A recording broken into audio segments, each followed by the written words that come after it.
Check. Nope. Nope. Oh, there we go. Hold on.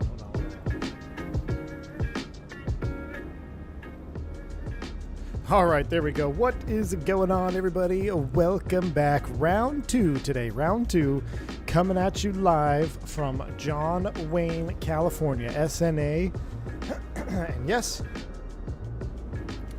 we are sitting in the Embraer E190, one of the most controversial airplanes that I fly. I don't know why. I think people really overlook or, I don't know. It's just my personal opinion. This airplane gets a lot of grief when it's a pretty dang good airplane. Oh, look at this little, what's that, Hawker jet? What's that, a Citation? Look at that, Citation 10.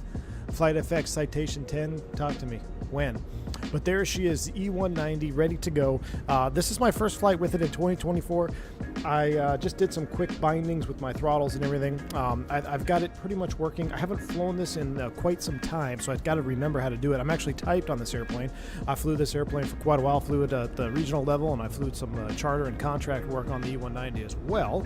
So it's got a near and dear spot to my heart. Now, this does not have VNAV yet, Captain McGee. It does not have VNAV yet, but apparently there's going to be some there's going to be an update here pretty soon. I actually just saw they posted out there looking for VNAV testers or LNAV testers, I think. So I mean, it's coming along for sure. I know it's taken a lot longer than a lot of us had hoped, but I'll be honest with you, it flies really well. It's one of the best hand flying airplanes that we have in the sim. Like, it does fly really, really well. So we're going to get into this one today. I got to remember how to fly it. I also forgot. I wanted to set the time forward a little bit because it's 4 o'clock local. I don't want to be flying at 1 o'clock local. I want it to be 16:52 local.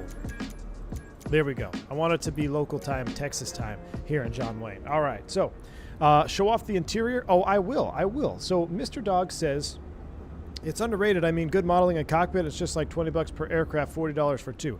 Agreed. There's a lot of good things about this airplane. Oh boy. Embraer and 24. Methinks I need to add to the latte fund. Here you go. Cheers. Callie Simmer, thank you so much for the bank angle check. Look, I was just pleading with Mrs. V1 to deliver a tea and a little treat on the way back from Sam's Club. So I appreciate you, Callie Simmer. Thank you so much for the bank angle check. Yes, indeed, Embraer time in 2024 in California, right up Callie Simmer's alley. So here we go. Chief Aviation, VNAV. This is not the VNAV. VNAV does not work yet. That is still work in progress. So let's get into the cockpit right away. You'll notice a lot of things we measure airplanes by. Textures, sounds, model. They all look good. They sound decent. I feel like the 190 sounded better in 2020. I don't know if there's been some update on that or not, but I feel like the 190 in 2020 did have a better sound set. Maybe it was a 170. I can't remember, but this is still pretty decent. It's still pretty decent. So I'll even show you like around. Oh, I forgot to bind the window views on the left side. Rip.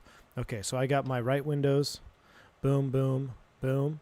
And then what better way to bind window views and show you guys the model than to just bind them live. So let me go ahead and bind my windows here real quick.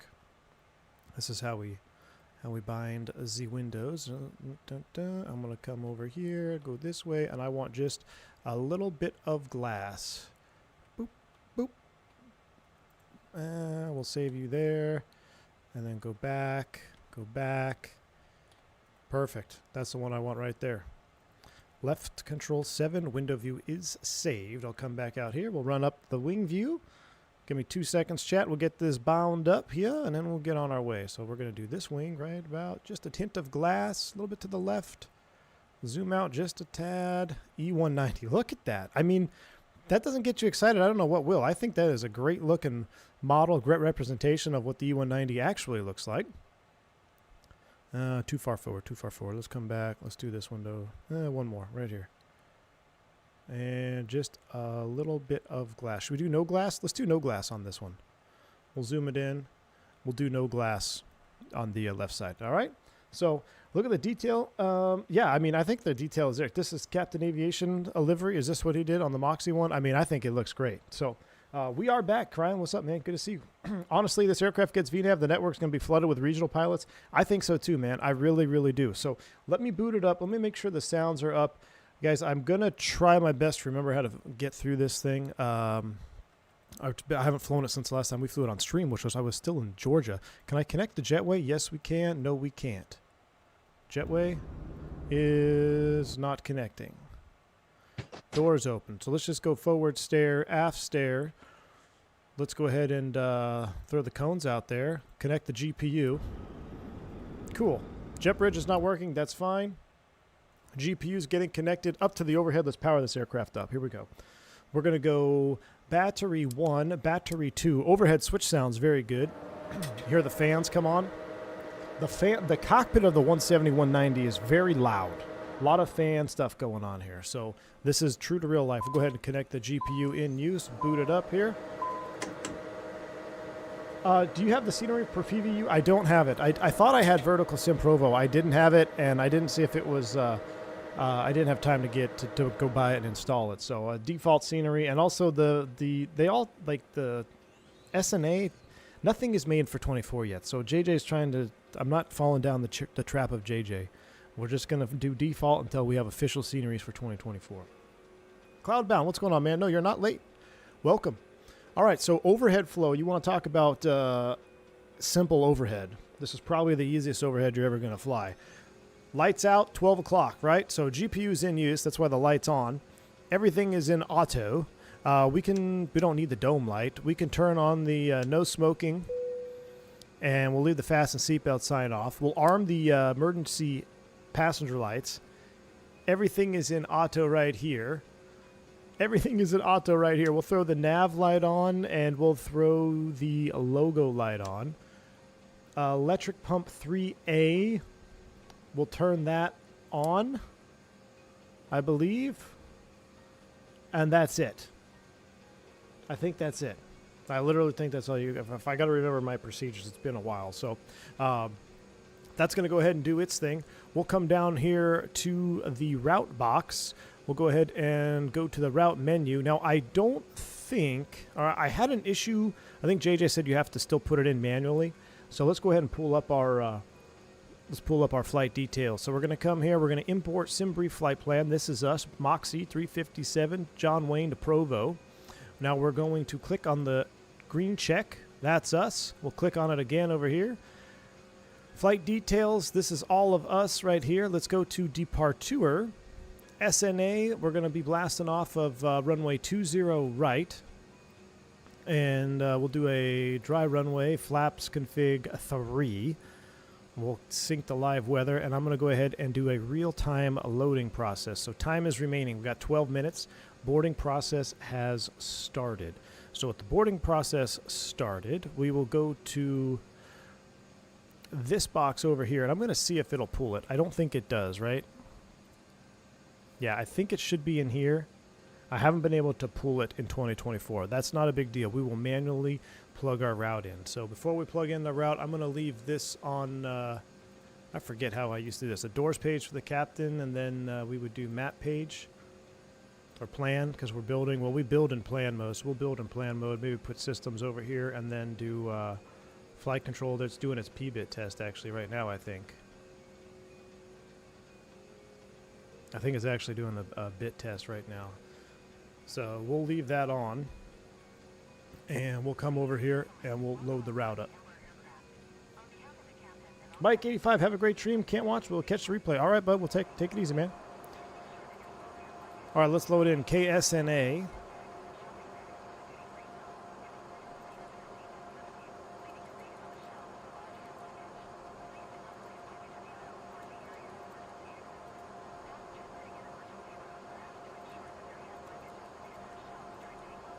I don't know why it does that. That happened to me earlier.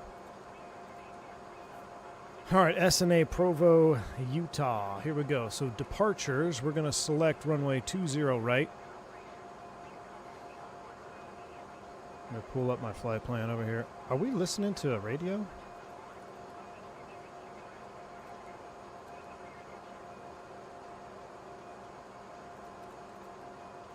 I'm going to just set the comm radios like that. Hello from Calgary. What's going on, man? AJJJ, what's going on? Every time my homie lights up the grass, he says, "Smokes, if you got him," because I told him about you saying it. Nice, man. I'm going to pull out my route here so I can load this in one streamlined process. All right, so we are going to be... why does it say 02 left? No way. Are they blasting off 02 left?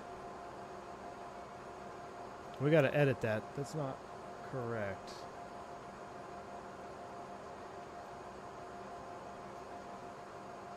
That's not correct. We're going to be 20 right. But the hobo is not in the box. That we can't do that. We already have... hold on. I got to edit this flight. That's not right, man.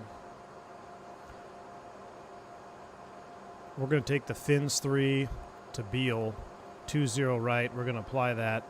After fins 3 to Beale, we're going to go Q842. Now, I'm not sure. Will it take Q842?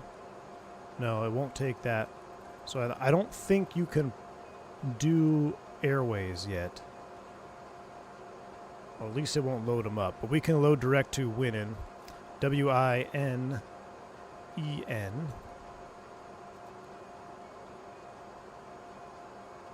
From Winen, we're going to Mike Lima Fox. From Mike Lima Fox, we're going to Jammin' for the Tater 1. So we're going to go arrival, runway. What was our runway? 13. Provo? 13, really? ILS 13 off of Tater, Tater 1, Jammin'. We'll apply that. That looks good. There's our route of flight. Fins 3, Beale, Winen, McAllister. I can't remember what MLF is. Jammin', Tater for the arrival. That's all in the box. Perf initialized. We're going to leave this right here because we're going to come back to that once boarding is complete. We'll hit the magic barrel ref key. We've got an auto ATC squawk of 2410. So we'll come over here. We'll squawk 2410. We'll go in the radio box. 2410. We're in standby. MILF is Milford. Thank you, man. Thank you. All right, 2410 is set. LA departures online and LA center is online. I wonder who we need to talk to. We need to contact departure 2652.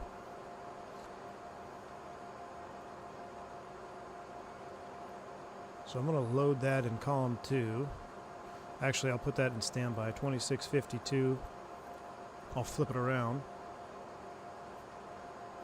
Initial altitude. Climb via except maintain 5,000.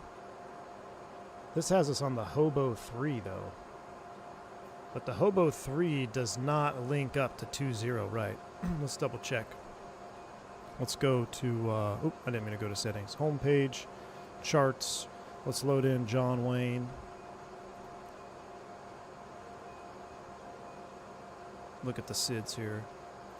Yeah, the Hobo 3. Yeah, that's off of not the right runway, so we're not doing that one. So I'm going to have to call center and see if we can change our clearance. Can we pull an ATIS? I thought we used to be able to pull an ATIS from here. Let's go to departure. Winds are 0. So, yeah. He gave me a PDC with the wrong direction. Well, that's what we filed. It's not really his fault. But we are filed on the wrong direction.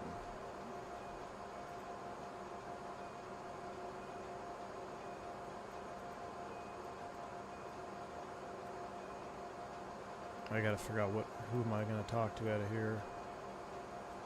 I guess we'll talk to departure 24-3.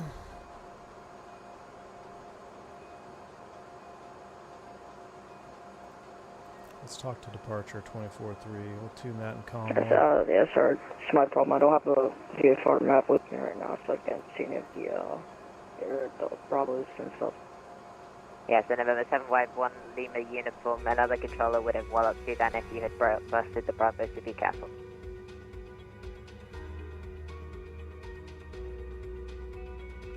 Guess that's boarding music. LA Center Moxie 357 on the ground at John Wayne. This is an LA Center. Contact LA Center 126.5. Sorry. All right.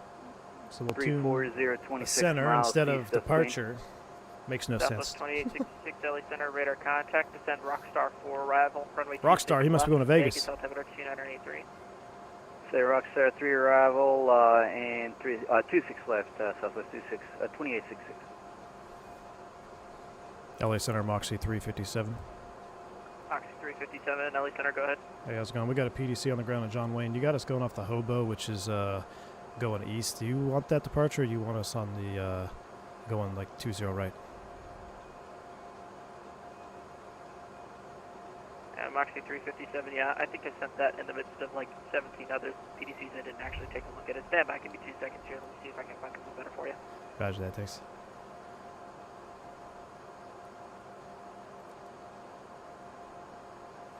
Hopefully he'll give us the fins 3 to Beale. We'll see. We're going to stand by on that. Here comes down the Iveo Premium top-down rant. Yeah, it's so dumb, dude. Makes no sense to me. Is that for that? All right, let's spool the APU. You ready? It's real hard. Watch this. On. Start. Frontier Flight 1925, you can resume normal speed, thanks. Resume normal speed, Frontier Lucas, thanks for 5. Hey, Iceman. Appreciate you. Important question. Elderly mobility scooter or side stick? Beaver 21 Bravo Side descending stick. for arrival on Terra, altimeter 2992. For arrival and altimeter 2992. Blackbird. Lufthansa 5, Yankee San Diego, altimeter 2995 at landing cleared approach runway 27. Atlantic Air Force runway 27, Lufthansa 5 Yankee. Sounds pretty good if you ask me. Sounds pretty good right there. Moxie 357, I have a re-rep for you guys. Ready to copy? Ready to copy, Moxie 357. I'm Moxie 357 cleared to the Papa Victor Uniform Airport. Fin 3 departure, Beale transition, then as filed, rest of clearance unchanged. Clear to the Provo Airport, Fins 3, BL as filed, rest route unchanged, Moxie 357. Yeah, read back is correct. Record 2454, All right, cool. taxi Alpha into the ramp. Alpha the ramp, and this is going to be advised. The reported weather south in miles is more like 3. All right, I'm going to turn off the radio for a minute. So audio's down. We got our clearance. We're squawking 2410. That's what we had already programmed, which is good. So Fins 3, Beale. We're going to do a takeoff and knit here in just a minute. We got to come back over here, and time remaining 3 minutes, and then we will go to the manifest, and we'll send the takeoff data into the box. So it'll do it for us. We'll have like a little mini FO doing our stuff. Nope, that's the stock sound pack right there. That's the stock sound pack. Busy day here in John Wayne. Look, we got all kinds of airplanes in here again. We got Southwest, we got corporate jets back there. Yep, I'm going to calculate the V speeds, but I got to wait. I'm going to wait for the perf data first. Is this plane good? Benny? I tell you what, man, without VNAV, and I know it doesn't have a custom FMS, but it's coming soon. I mean, shoot. For everybody that hasn't been flying them, I think I've been having a ton of fun flying them. I've flown the airplane off-stream. I mean, a while ago. It's been a long time, but I used to when it first came out. Got a lot of flack for it. Sounds good, flies good. Custom LNAV, I think, is coming first, and then VNAV after that, right? You got to do one stone at a time. You got to overturn one stone at a time here. They're going to get the LNAV working, and then they're going to work on the VNAV. When I was last time you checked for an update on the 190, I just checked from FSS. There's an update for 190 and 727. Really? Let me see. What do I have? This normally tells us, right? I am on build June 2nd. Yeah. So this is a new build, right? 7286. Yeah, that's the new build. That's the new build. Great plane to hand fly, especially with force feedback. Oscar, yeah, man, it really, really is. All right, 1 minute, 30 seconds left on there. And then, so what's going to happen is I'm going to send the data, and you're going to see the FO is going to program all our perf data. And I think that has to happen first before we do our takeoff and knit. I don't remember how the process goes on that, but we're going to do that anyway. I'm going to wait for the perf data to get sent first. I think it had a shaky start, but it seems E-jets are coming along. Yeah, it does seem like they're coming along. I guess we can, while we wait, let's actually look at our chart here. Let's look at the Fins 3. Let's go back to SIDS. And we're on the Fins 3 RNAV. So Fins 3, Strel, 5, 10, so at or above, or below 5, below 8, above 10, all the way out. Any speed restrictions on the SID out of here? I don't believe there is. So we just got to make sure we don't blast the 5,000 and 8,000. He said climb via. The top altitude is 17,000. Now, what's frustrating, JJ, I don't know if you figured this out. Altitude doesn't work on the Bravo, and I remember we fixed it in 2020. I can't remember. You have to like have a different binding. But so you have to. I have to scroll. Not only do I have to scroll heading, I have to scroll altitudes because I don't think heading turns either. Yeah, heading doesn't turn either. So none of my Bravo commands work, which is very frustrating. All right, I heard the ding, so that means we're done. So we're going to go back to departure. All right, cool. So let's go to, I've calculated that. How do I get to,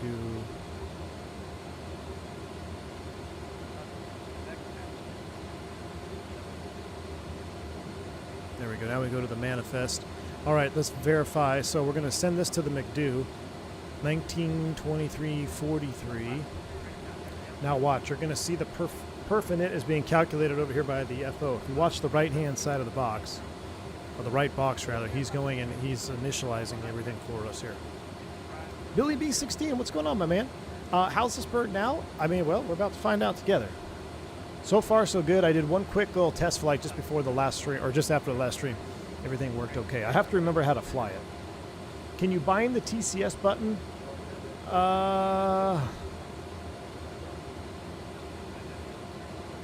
Jeremy, I think we did. I think we did have it bound. I don't remember how, though. I remember there was a lot of bindings I had to do with this airplane. I don't remember how to bind it now, though. I just want to take us A to B, normal flying. All right, so you can see here, takeoff speeds have been calculated. Everything's been programmed. Takeoff data set, there's our speeds. ADIX on, anti-ice off, flex takeoff off.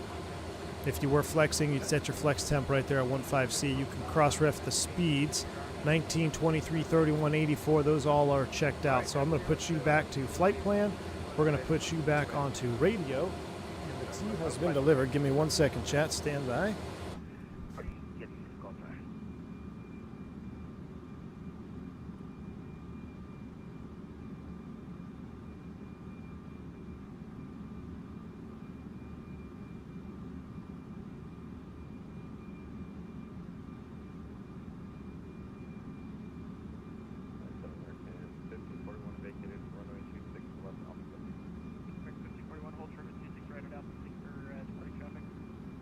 All right, chat, coffee has been delivered. Miss V1 came in clutch. We are good to go now. My aircraft is on contrail, I believe. Once you enable virtual ND, you can use the ND and screens to scroll stuff. I already have that on. JJ.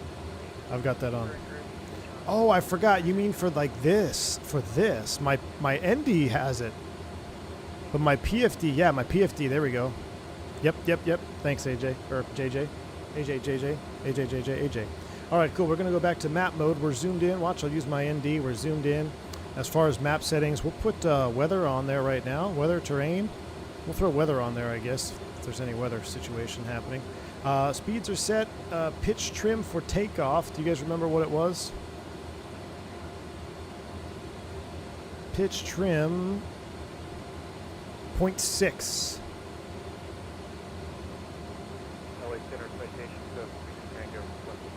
0.6 up. 0.6 up is set. All right. Now we are basically ready to go. So let's get the fasten seatbelt, stereo lights coming on. Oop, where's my beacon light? Beacon light's coming on. Electric pump. Which one did we turn on, A-Rod? Didn't we turn on system 3B on? One of these we turned on. I used to anyway. It was part of our SOP. I can't remember which one you turn on. All right, I guess we will call, do we call them for push? Let's go to ground. We'll go ahead and start pulling things. Stairs are closed up. Let's go ahead and disconnect. So that's a veil. That means it's not in use, so they're good to pull ground power. We'll go ahead and close the door. We'll pull the cones. Doors are closing up. 3A and 2. Hydraulic pump 3A is on and 2 on. That's, I think, how we used to run it. All right. Yeah, hide pump not auto. I remember that being on there. All right, so we are ready to go. Let's get the radio back up. Bye-bye. And just verify that clearance is what is valid from circuit. That circuit includes for the airline C5 level approach. We have LNAV armed. Bravo. And we'll get that after engine start, the TO. Okay. Southwest 2866 at pre-dome cleared ILS Zulu runway 26 level. Guess we'll just push back. Radar clear ILS, left approach, south. 1652 is departure. Southwest 391 radar contact altitude. Passing 5,000, climbing Raider 2, Southwest 391. And Southwest 391 Roger. All right, Moxie Director 357, we are 1541, TARA. Let's go. Right it off the 6 Charlie. Let's go Alt P. Right off the 6, and then close to the right. We're connecting. Southwest 391, climb maintain potable 280. Started a new job today as aircraft structural mechanic. 391. Hopefully it will look good on my resume. Nice, dude. Yeah, the flight deck is loud, man. I'll turn the sounds down a little bit.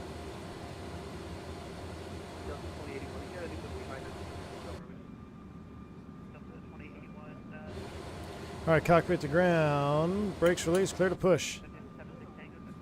It's going to push us the wrong direction, I think, here, but we'll make a 180 on the taxiway. How long ago was I flying the E-Jets? Like 15 years ago, man. Been a long time.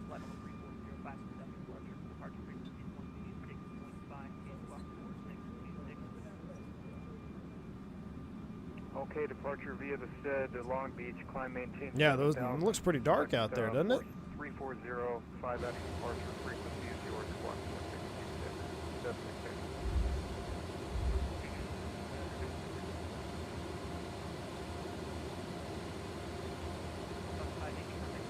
Cockpit around, push complete, set brakes.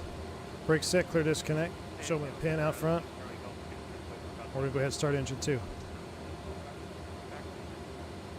All right, start, stop to run, to start. Here we go. Ignition B. Starting 2.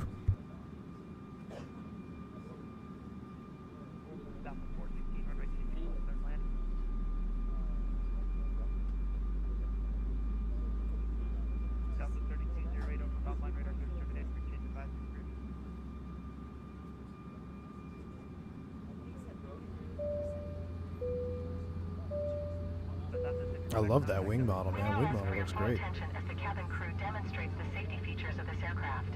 Please do not use headphones during the demonstration. This aircraft is equipped with 4 main emergency exits, each of them marked with a red exit sign. 2 at the front of the cabin, 2 at the rear of the cabin. There are also 2 emergency exits to the wings of the plane in the middle of the plane. Please take a few moments now to locate the nearest exit. In some cases, the nearest exit may be behind you. If you need to evacuate the plane, floor-level lighting will guide you towards the exit. To unfasten the seat belt, insert the metal part into the buckle. It can be adjusted using the end of the belt. To open the belt, lift the outside of the buckle. In the event of a sudden drop in cabin pressure, the individual oxygen masks will automatically fall out. All right. Good start on number 2. And in second now, this should go back to start, or still go back to run, right? Does it not spring load back? There we go. Should spring load. There we go. I think I mouse wheeled it. We'll spring load it. Here we go. Then pass the straps around the waist and adjust them at the front. To inflate the vest, pull the red string firmly only when exiting. I'm going to use the whole runway. Yeah, we probably will. We're doing flaps 3 though. Safety cards, fasten your seat belts, fold the armrests, and open the windows. For your safety and comfort, we recommend that you keep your seat belts. Did you steer this with the bicycle handlebars? Yep, that's what it is, man. Electronic devices must be set to airplane mode until an announcement is made after I'm going to put tower on column 1. remind you that smoking is strictly prohibited on board, and there are smoke detectors in the toilets. If you have any questions, don't hesitate to ask one of our crew members. We wish everyone a pleasant Mix, flight. ton of rust, dude, ton of rust. If I flew it, you know, like did 3 or 4 flights in it, maybe not even. If I did 3 flights, I bet you I'd be right back at it. When we first started flying these on 2020, I remember we did like I recreated my very first flight ever, and then we did a handful of flights in these birds, and I got pretty proficient. It just takes a couple flights to knock the rust off. All right, we got 2 good starts. We're going flaps 3 for takeoff. Flap sounds are pretty good. Watch this.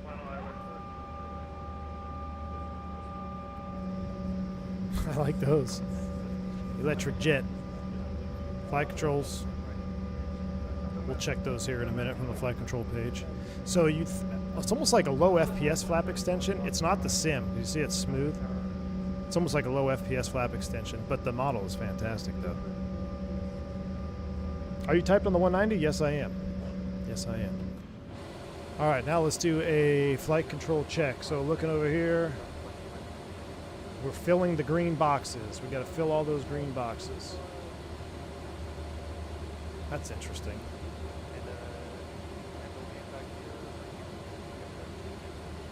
Can't quite get the left one, but that looks good to me. All right, so there we'll go back to map. We'll zoom the FO side in.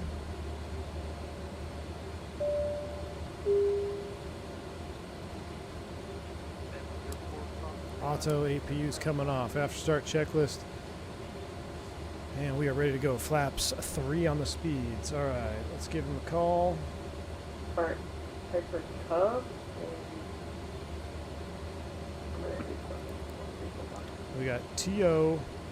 It's supposed to be TO roll TO, I think. 4104 Foxtrot. Copy the aircraft type. What's your equipment type?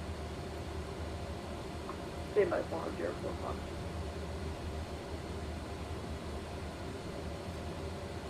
John White Tower, Moxie 357, ready taxi.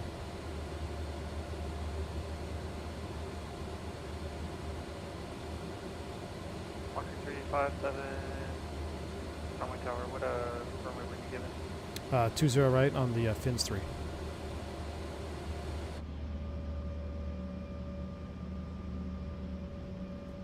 Moxie 357. Runway 20 right. Taxi via Alpha Lima. Cross runway 20 left at Lima. Runway 20 right, Alpha Lima, cross 20 left at Lima, Moxie 357. John Wayne Tower, career track 69, ready to taxi out to 20 right. Career track 69, John Wayne Tower, runway 20 right. Why are we going taxi backwards? via Lima Alpha, hold short, Lima.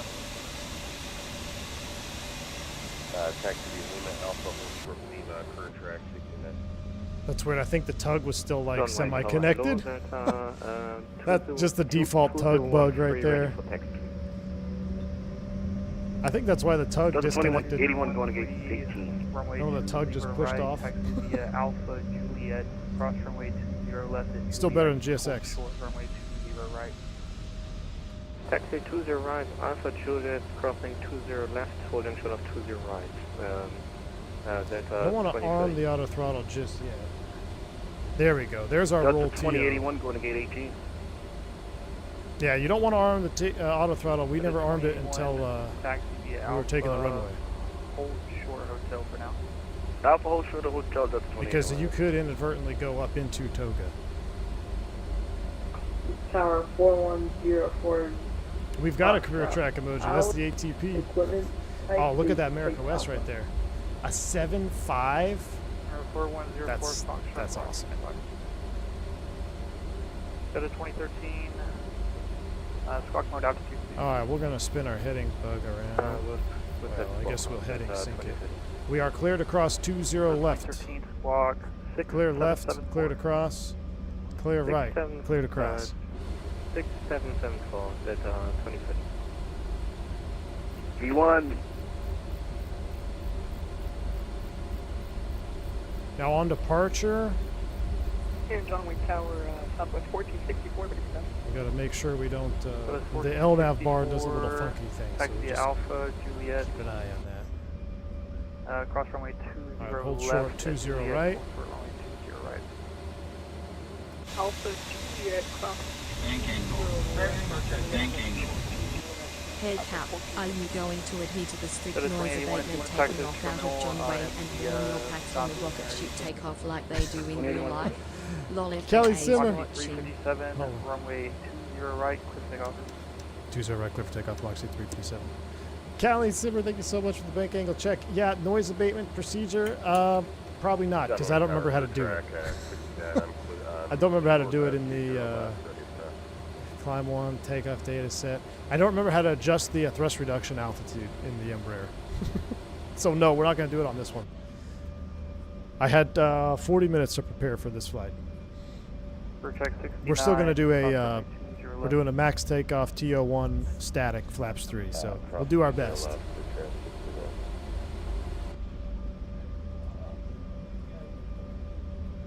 Code 41004, start ready for the first.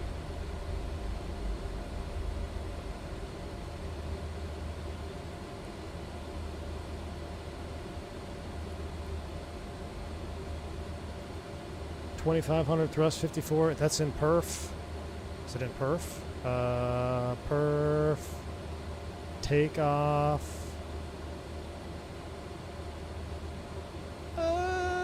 Takeoff data set. I don't remember where it is. Screw it. We're going. Ready? Let's arm the auto throttle. Yoga's in chat. Spool him up.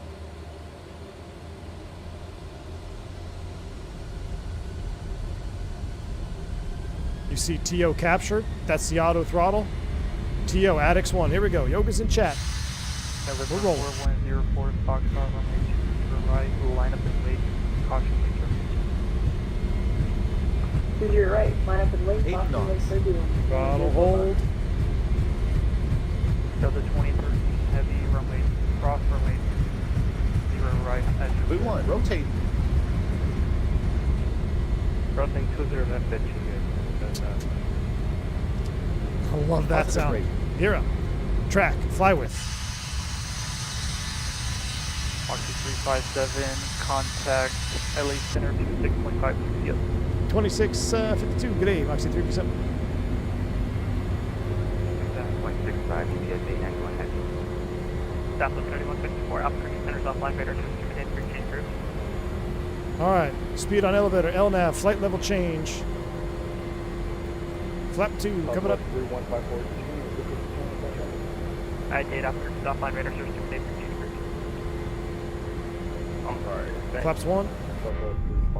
3154. Alright, aircraft call, like, just called and was unresponded to. They called mine and said stripping transmission. That would be for me, Pablo 3154. Heading sync. Easy Follow the 41, flight 13, director. Delta There's an 1, XF 5, speed. 390. Flaps 0.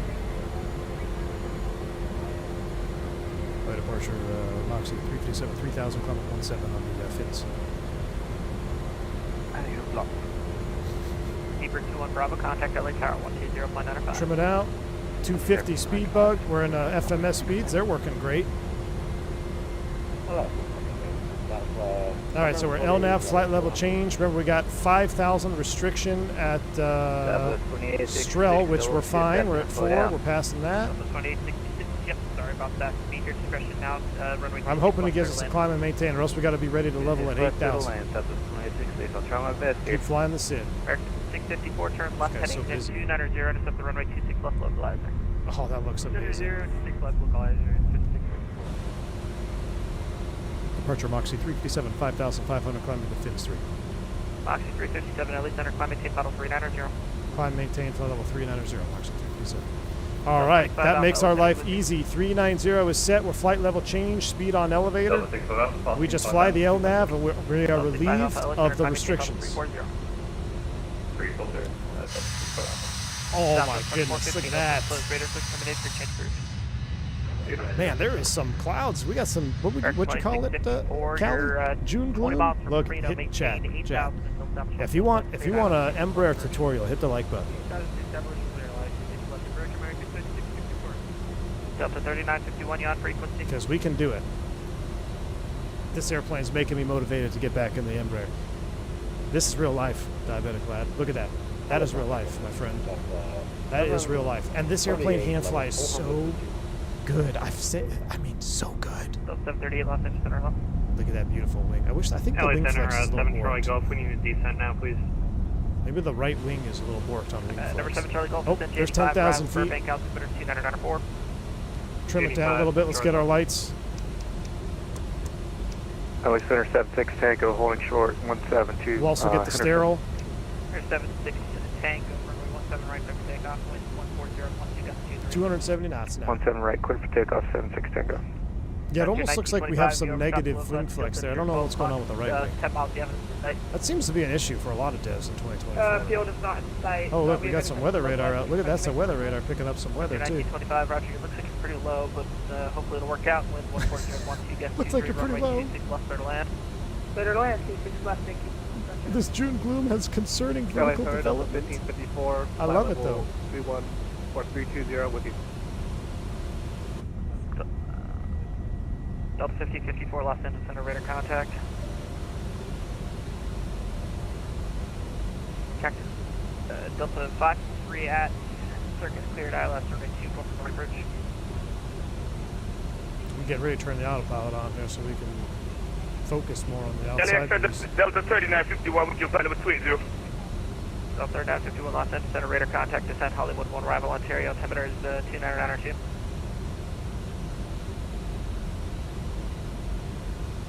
Southwest 2866, had to go around too fast and too low. Uh-oh. Someone's going around. Southwest 2866, roger, go around, climb, maintain 7000, turn left heading 080. Up to 7000, 080, Southwest 2866. South Center today, code 4104 Foxtrot, out of downwind 3000, heading 240. 281. That's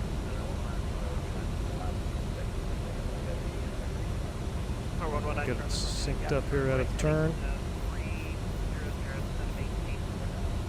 Now, this airplane would actually be really good to fly with my Throttletek. I forgot that it's got the notches, and I'm pretty sure I had a Throttletek profile for this in 2020. I'm going to have to recreate it. All right, there's 18,000 feet. Set standards. STDs are set. Let's engage. Autopilot's engaged. Now, I'm going to turn the sim down here.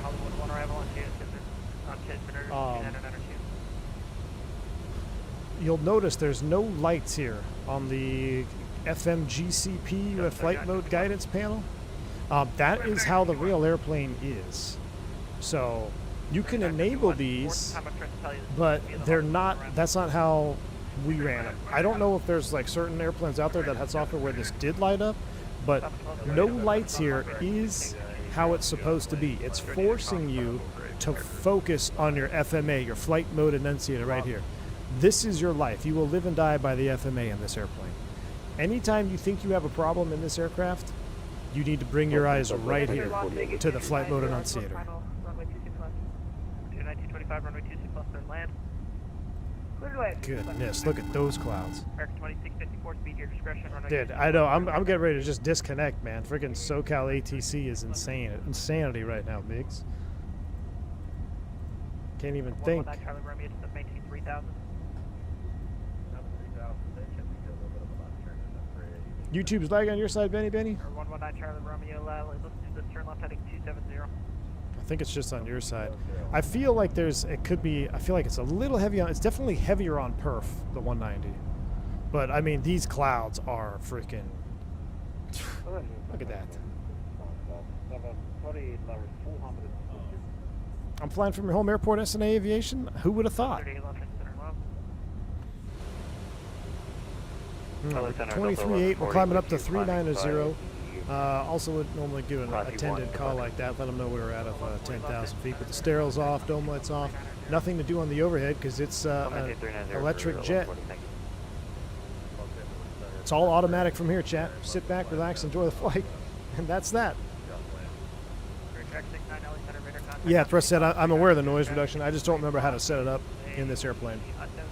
It's perf. I think A-Rod said perf data set or something. Perf departure limit. You have to put the acceleration and cleanup stuff in the box. Departure limit, not takeoff. Ah, yeah. You're speaking Airbus. Can I access it after? Yeah, departure limit. Ah, right here. See, this is where I should have put it.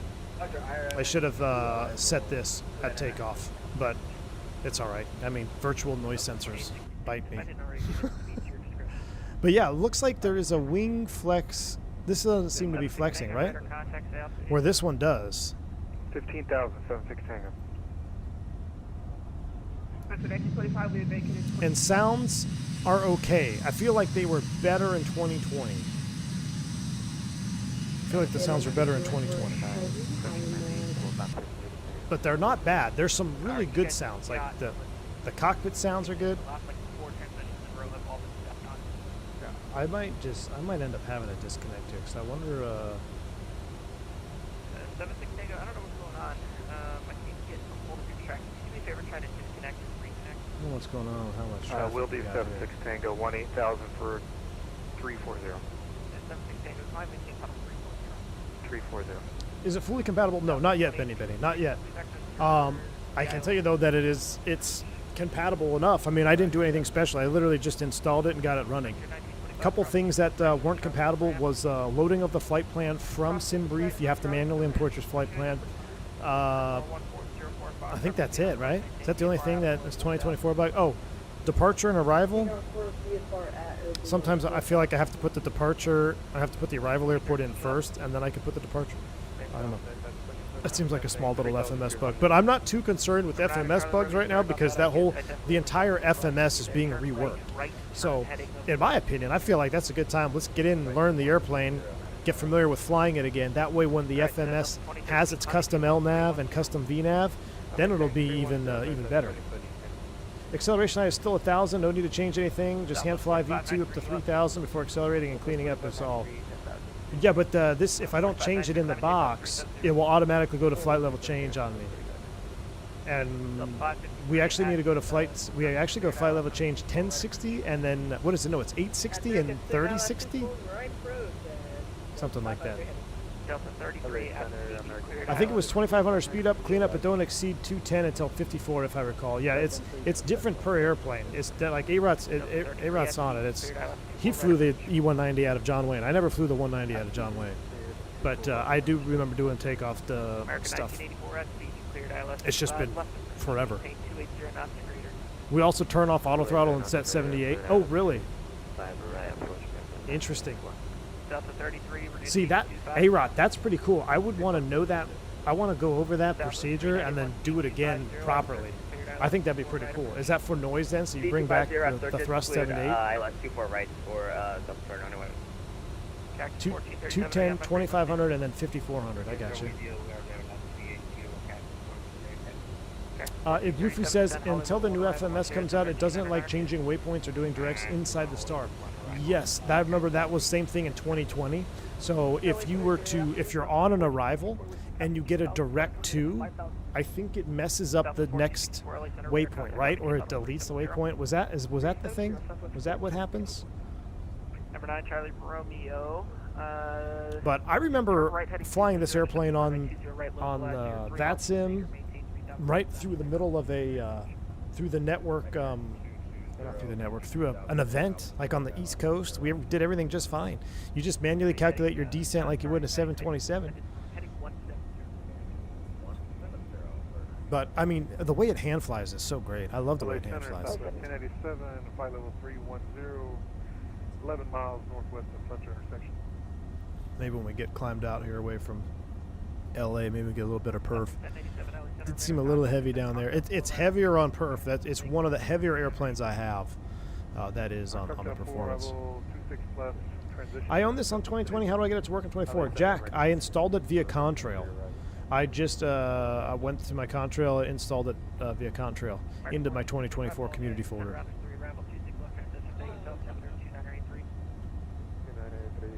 It stops tracking the waypoints once you do a DTO. Okay. Good to know, Lufu. Thank you, man. We'll keep an eye on it, make sure we don't screw anything up. Unable to see a far flight following Spark B bar for change route. Frontier 1925, cross 26 right to Charlie to the ramp. Southwest 28. Infrared heat signature. What's going on, man? Over there on the mobile cam or over on the vertical cam? Trying to reset things here. All right, let's zoom this out. So I think we're about to exit the airspace, right? Goodness. Yeah, here's our departure routes. That's pretty cool. All right. Click to view controller, LA Center. I've never seen all this stuff on Volanta before. All right. We're out. We're sailing now, chat. Here's my hot take of the day as a newly rated 320 pilot. Airbus is overrated. Why? Too easy? Well, actually, it's got to be. It's more work than the 190, dude. It's more work than the 170. How does this bird fare out of 10 compared to what you remember from the real thing? Mix. I can't tell you from the real. It's been so long, dude. That'd be a question for A-Rot. Because I haven't flown it so long. Every time I see the cockpit of these jets, it's just overwhelming, all the switches and buttons everywhere. Nathaniel, this is one of the better cockpits out there, man. As long as you have no white lights, everything is A-OK. Everything is A-OK. 34 up to 390, everything looks good. I like this wing view, though, right now. Let's keep vibing with this. I think, Migs, if you come back and ask me that, once we get the custom FMS, I think we'll be good to go. A-Rot says it's just missing VNAV and an in-depth McDo. Other than that, the systems are very similar to the real thing. And that's coming from A-Rot, who was just on these birds most recently. So I felt that way from when I started flying in 2020. I'm like, okay, yeah, the box is not there. You know, it's still not there yet, but the sounds are good. I feel like maybe I want to fly the 170. We might have to try the 170, see what the sounds are like on that one. But other than, the engine sounds need a little bit of work. Everything else sounds great. Switches sound great. The flaps sound great. EPU sounds great. And the fans sound great in the cockpit. Like when you power up and you get the, that's all good. So, oh, Jesus. Can we just get off of this, please? I think he said it, LA Center's closing, so we'll go to 22.8. Iglufu, Boris was working on a mod in 2020 for the 170, correct, yes.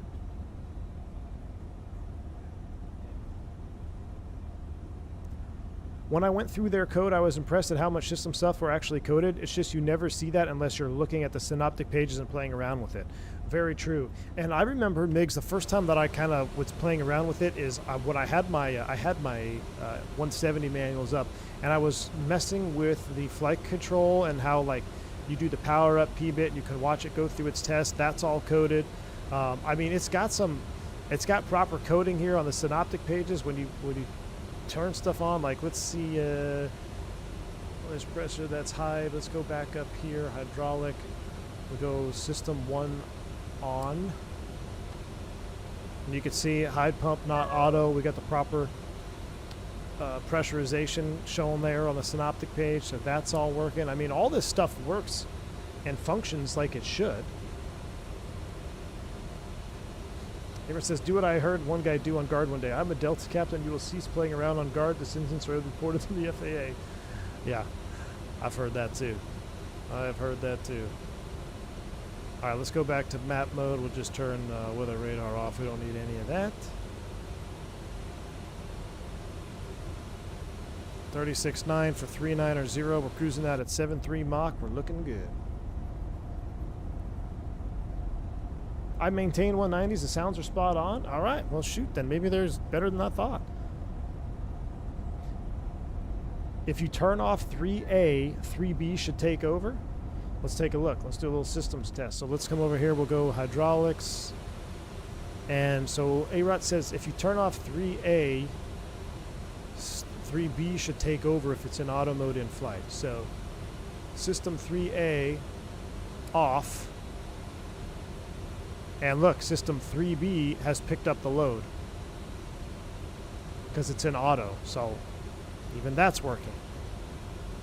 Like little miniature things. Now, what the good and the bad of the Ejet is it is so automated that on a normal given flight, when you don't mess with any of the systems, you don't see any of that. You turn the battery switches on, arm the emergency exit lights, start the APU, load up the box, push back, start engine, start, stop, shut the APU off, and you're pretty much, that's it.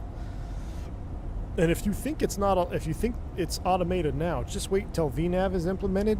You could literally set the bottom altitude when you get to top of climb, and it will literally fly your whole path, start down when it needs to start down. If you set the platform altitude, it'll start down. It'll start slowing down, asking you to configure for your F speed if you're in FMS speeds. I mean, you can program it to do the entire flight automated, essentially. So, 1,000 feet to level off. We'll monitor that. 737 Simpod, it is, no, it does not have VNAV yet. This is still the public version, current state, which is good because I feel like we're going to be seeing some updates soon for the box, and I think it's time to get in this airplane, try to familiarize ourselves, and then when the FMS is fully customized, then we'll be good to go. We'll be caught up to speed. Go ahead and press our heading, push the sync there, heading sync, 38 for 39.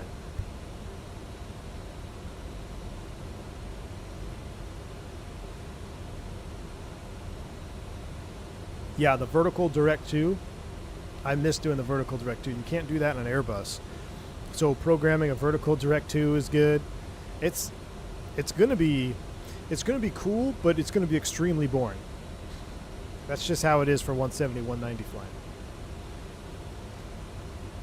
Michael, yeah, I signed up for the testing thing, but I don't know. I don't know if I'm gonna get it or not. We'll see. But yeah, I did sign up. I'd definitely be interested. Can I get rid of the EFB? What? You can move the EFB arm so you can have your... Oh, that's actually pretty cool, man. That's really cool. You can extend this up. I've never seen an EFB mount like that. That's better than the ones we got right now in the Airbus. All right, we're leveling 39,000 feet. 7.2 Mach is rookie numbers. We're going to go to manual speed. And you see, we changed it to blue. Let's go ahead and increase that a little bit. 7.8 Mach. Seatbelt sign is coming off. There we go. I never knew how to hide the FB. There you go. V1, I'm starting PPL training soon. I'm needing a headset. Ooh.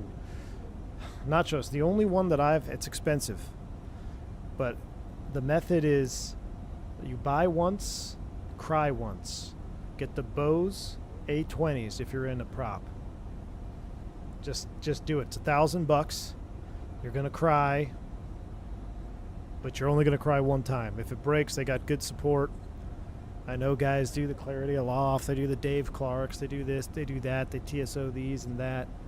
Don't do any of that nonsense. If my opinion, go for the Bose A20s, man. Now, I had the original Bose. What was it before the A20s? Those were great. Then the A20s came out. I got those later on in my career when those were sweet, too.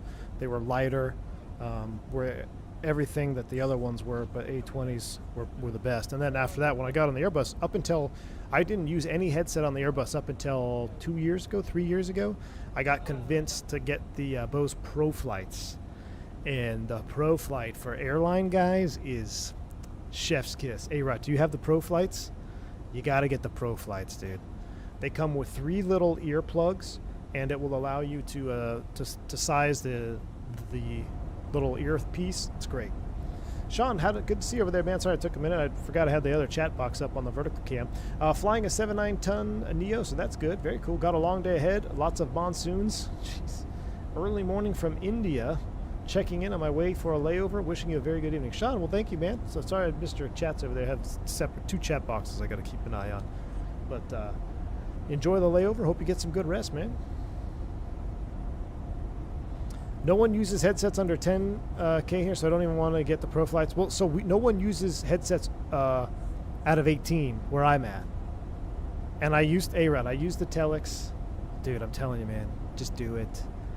Do it. You'll be, because you're going to be doing long haul stuff, and you're going to want to, maybe listen to some stuff, maybe have some company material that you want to check out. So you're going to need the Bluetooth connection. A30 is a new version? Oh, there's an A30? What's the A30?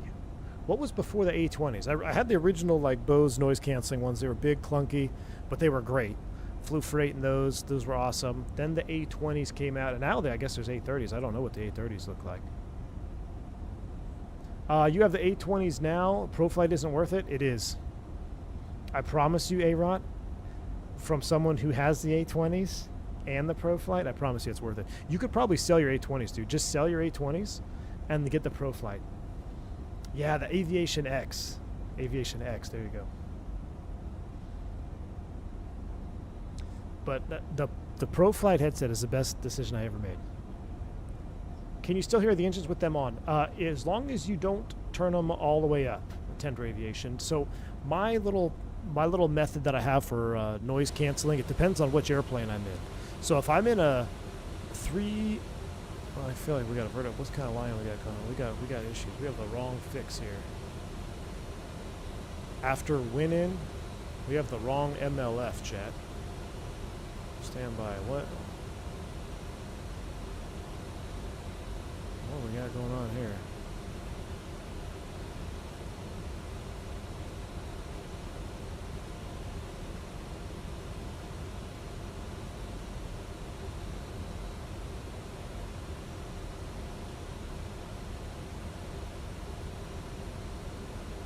Delete MLF. 746 miles. I'm gonna delete you. There we go. Okay, that looks better. Okay, you never want to see, when your ND starts drawing things like Star of David stuff, gotta make sure you double check. Alright. Nav data bug, MLF. Okay, cool. Nav data bug is fixed. Thanks, man. But yeah, so a 319 medium to high settings, 320 medium to low settings. If it's a Neo, mostly low. If it's a 321, I put it on low after takeoff and I'm in cruise. If I'm going to keep them on the ground, I have it in pass-through mode, because on a 321, if you turn on noise canceling, you can't hear anything, and I feel like I lose the situational awareness on the ground. Same with the 320 Neos; they're also very quiet. If I'll use low on the ground, or I'll maybe even pass-through mode on the ground on the 320 Neo, whereas the 320 Classic, I'll just have it on low. Because I want to be able to hear my engines a little bit, at least for taxiing and just ground ops. I feel like it's a better situational awareness if I'm not completely tone deaf to everything around me. But yeah, out of 10,000 feet, it's part of my 10,000 foot flow. I put my noise canceling up to whatever it is, either low or medium. I never use high. I never go to the high setting. What's your opinion on the clouds in X-Plane 12 or 24? 24 takes the cake all day and every day, man. Now, Eric, I say that, but the X-Plane 12 clouds have really, really improved. Really, really improved. I like them. We've done quite a few streams in X-Plane 12 as of late, and we might actually go back and do some X-Plane 12 flying here in a little bit. But it's still not there. But it's good. It's good. The reduced clamping force of the A30 or the A20 makes it a win for you. Nice. Are the plugs on the A30s changeable after props to something like the Airbus plugs? Nachos, I believe they sell the adapters. So you'll have to just double check, because I also don't know how much they are. I'm sure they're expensive. And it also depends. Like, even Airbuses have different plugs depending on however it's been modified. Luckily on my fleet, everything fits the two prong, like you get one big prong, one little prong. It fits on all of them, but it just depends on what type of Airbuses you have. Some are still powered, you can get power from the plug depending on the airframe. There's so many different options. Do you leave it off below 180? I turn it off below 10,000, Tender. So on the descent coming through 10,000, 250 knots, I turn it off. Now on go home leg, when you're doing 330 knots at 10,000 feet, it's nice to be able to turn it on, because that sucker gets loud.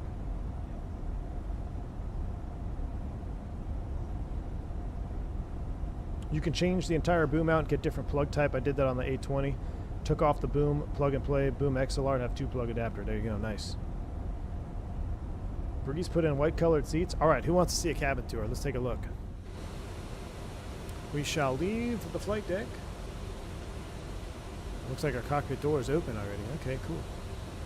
Does this have the performance thing where if you close this, the cabin isn't modeled? Oh no, I was wondering, what airplane was that? How's the jump seat? Does the jump seat work? Oh yeah, there's the big fold down jump seat. Hold on, we gotta see this. So E190 jump seat. Pretty comfortable. Definitely more comfortable than a 737, but as you can tell, not a whole lot of room here at all. What is this? Dear fellow pilot, thank you for supporting us in early access. It is made with heart, sweat, and a lot of coffee. It may not be complete yet, but we're constantly working on it. Don't tell AJ. Notice he's been absent this stream. Please carefully follow a procedure guide for a smooth experience. What's the procedure guide? Oh. Alright, never noticed that. Cool. Cabin rendering in EFB. Okay, I'll have to check that out. Because I do feel like there's a little bit of a perfit still. How do I stow this seat? There we go. Andy B. Flight says, only problem with 2024 clouds is that a Zobo added LOD to them that wasn't there in 2020, and now they look like they're really bad quality blobs in the distance. Yes, so I feel like it's better in the latest Sim Update 2, but I do know what you mean. There's a certain scattered cloud layer that doesn't look super good in 2024. I know what you're talking about. PMUG 777 or 73? Man, I'm more of a 7.3 guy myself, I'll be honest with you. But they're both great airplanes. All right, into the cabin. Look, custom white E190 Breeze seats. I've never been on a Moxie. Never been on a Moxie E190. Is this what it looks like, chat? You got the white. Are these leather? White pleather. We got some first class here. 2x1 config. Oh, I guess that's as far as I could go. Collision model. Collision model issues. Well, that's about as far as I can go. That's not a jump seat, that's a PTSD device. To remind you of your time in a Cessna 150. Yeah. Sit back and remember your time in the 150. Oh, see, I mean, you can't tell me those clouds don't look, that doesn't look real to you.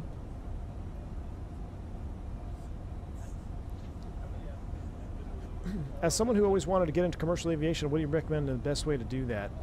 Well, Nathaniel Wilbanks, you're going to want to go to get a discovery flight first. Make sure it's something you want to do. Go do a discovery flight at a local flight school, an airport close to you. It's like a, 45-minute, all-included, flight, post-flight, a little bit of ground session. Go do a discovery flight. If you're still hooked, go get yourself a medical. And if your goal is commercial aviation, it would be my recommendation that the sooner you get it done, the better. So going to one of those puppy mill, pilot mill flight schools will be the way to go. ATP, American Flyers, U.S. Aviation Academy. If you can handle drinking from a fire hose, that would be my recommendation just because of the timing. Now, if that's not your cup of tea, then don't sweat it. If you just want to get into aviation, maybe fly some corporate stuff here and there, you're not on a time crunch, maybe you got a good paying job right now, go the Part 61 route. Just go to a local flight school, see if you can get an instructor on board, someone that you like, that you get along with, and go from there. But anything, if you want like Part 135 charter, you want to get into the airline stuff, the only thing that matters is your seniority number. And the only way to get a seniority number is to get there. So speed does matter. The airlines do not care where you get your training. They do not care what type of flight training program you went through, whether if it's like, what is it, part, what were they? I don't even remember what they were. There's 91, 61, 130 something. There's like another 131, whatever the schools are, like Riddle. I can't remember what they are.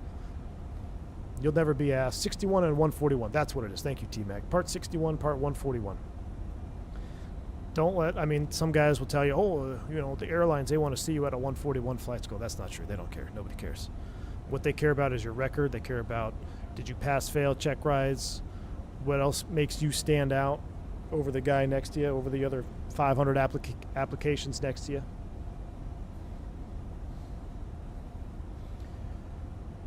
Yep, plain picture says right. Get in as quick as possible. That'd be my plan.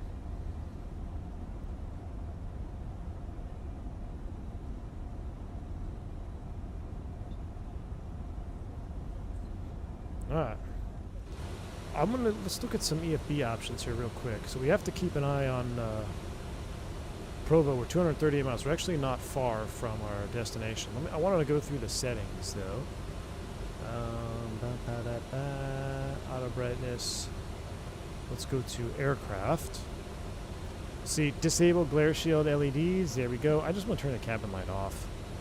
Make do keyboard entry. Sure. Reset cabin games. Okay, now this makes a big difference, right? Display refresh rate. I feel like if you turn these down,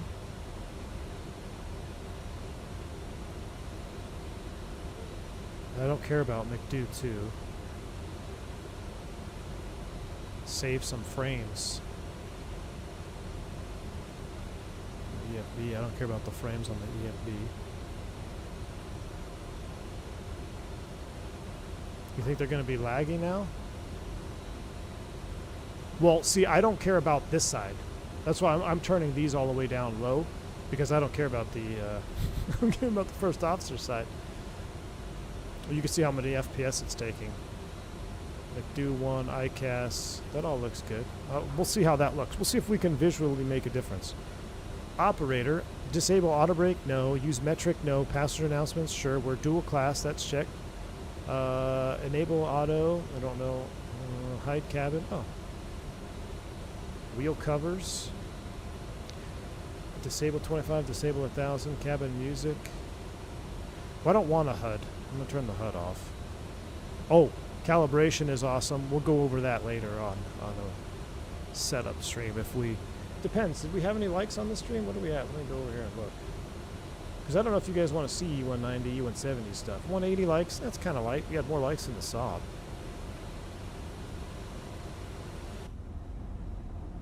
It does seem... It seems laggy in changing of views. Other than that, though.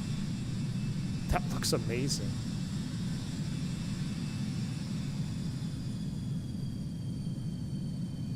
We got a lot of clouds out here right now, too. Provo, Utah. We gotta look at the charts here in a minute. Let me enjoy some tea. We'll get on with it.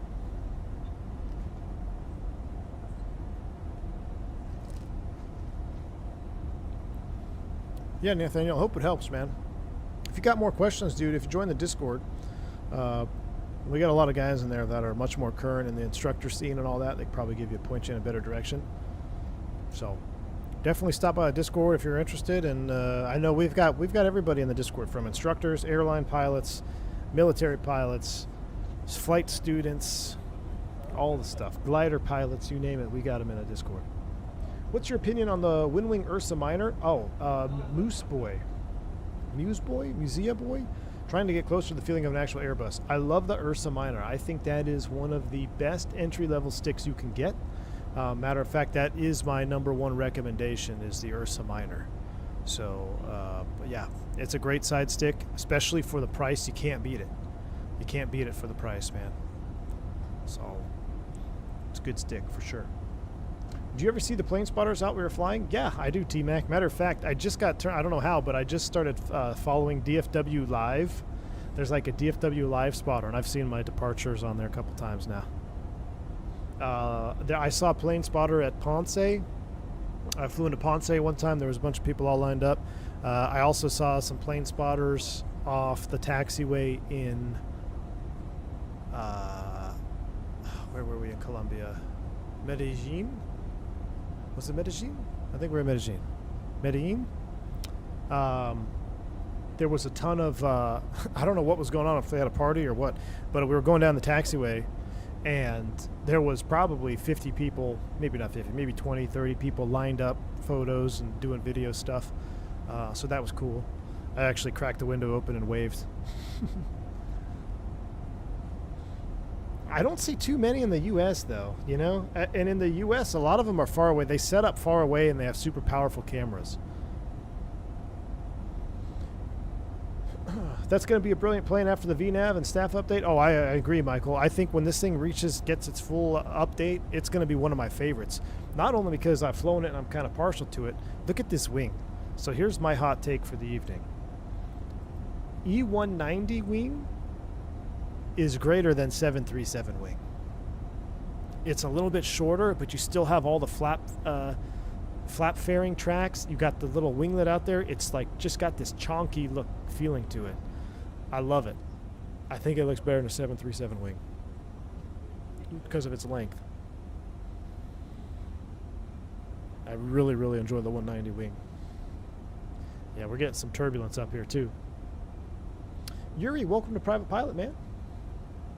Glad to have you back on board.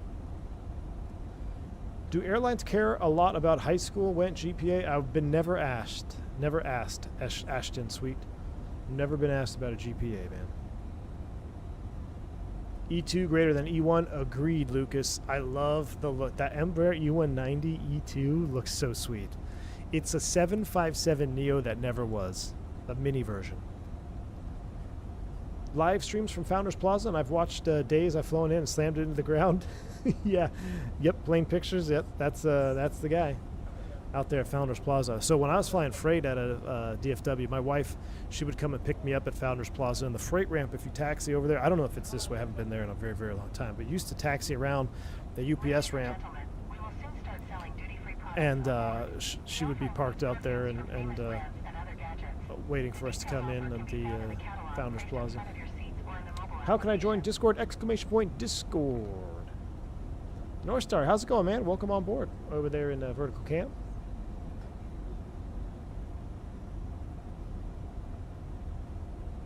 You think someone that is already a trained engineer has better chances of becoming a commercial pilot? I wouldn't say better or worse. I mean, well, definitely better than someone who doesn't know how to do anything mechanically, I guess. I'll tell you this, being a trained engineer is not going to hurt your odds of becoming a commercial pilot, that's for sure. All right, we don't need SNA anymore. Let's look up PVU. We're going to have to turn the seatbelt sign back on. Matter of fact, we're going to step down. Let's see if we can find some smoother air. Let's descend down to 33. So let's go flight path angle. We'll go back to FMS speeds here. We'll slow down too.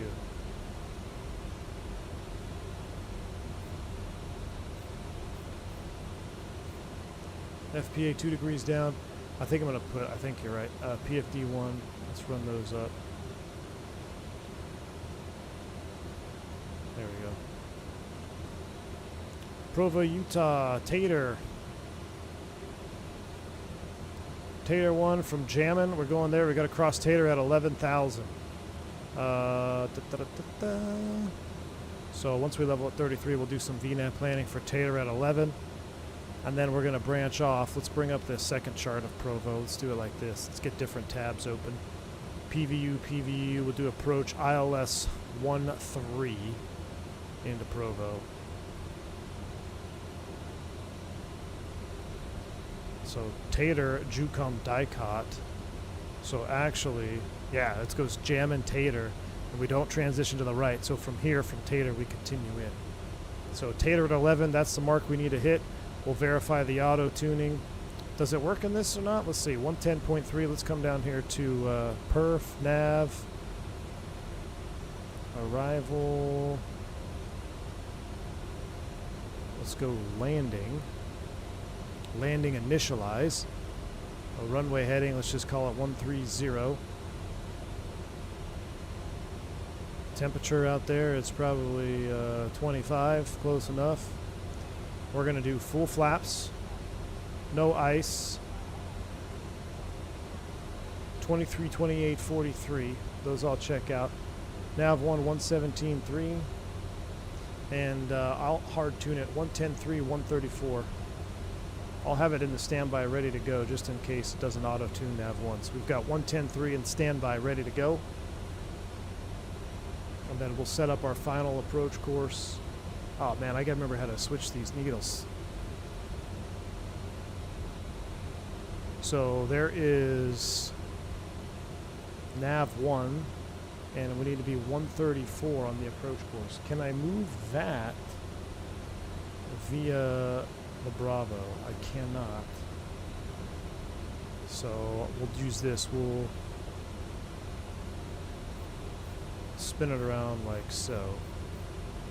Actually, can you push direct too? There we go.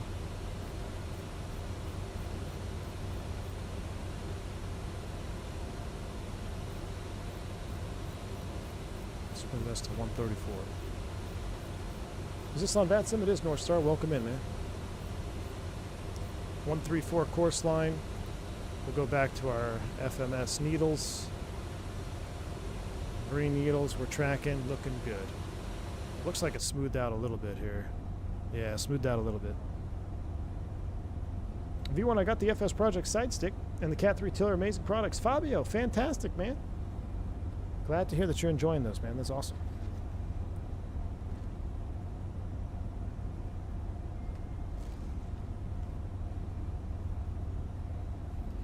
JJ, have you tried the 170 or 175 yet?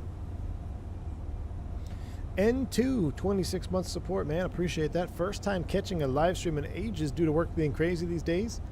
You talk a lot more slowly live than on replay at 1.8x speed. Nice, N2. I can talk a lot faster if you want me to talk faster, N2. Thanks for the support. 26 months, man. Glad to have you on board. Nice with the Embraer 190. I will fly the 195 a lot tomorrow. Very cool. How does that one handle turbulence? It actually is pretty good, man. The 190, 195 are pretty good turbulence. The wings are nice and absorbent, if that makes any sense. 170 wasn't bad either, to be honest with you. 170 is a little bit more jarring than the 190. 190's got a nice little wing on it. It'll flex for you. I gotta say, maybe the sounds do sound good. I think the sounds do sound good. Maybe I just wasn't hearing them correctly. I like the sounds.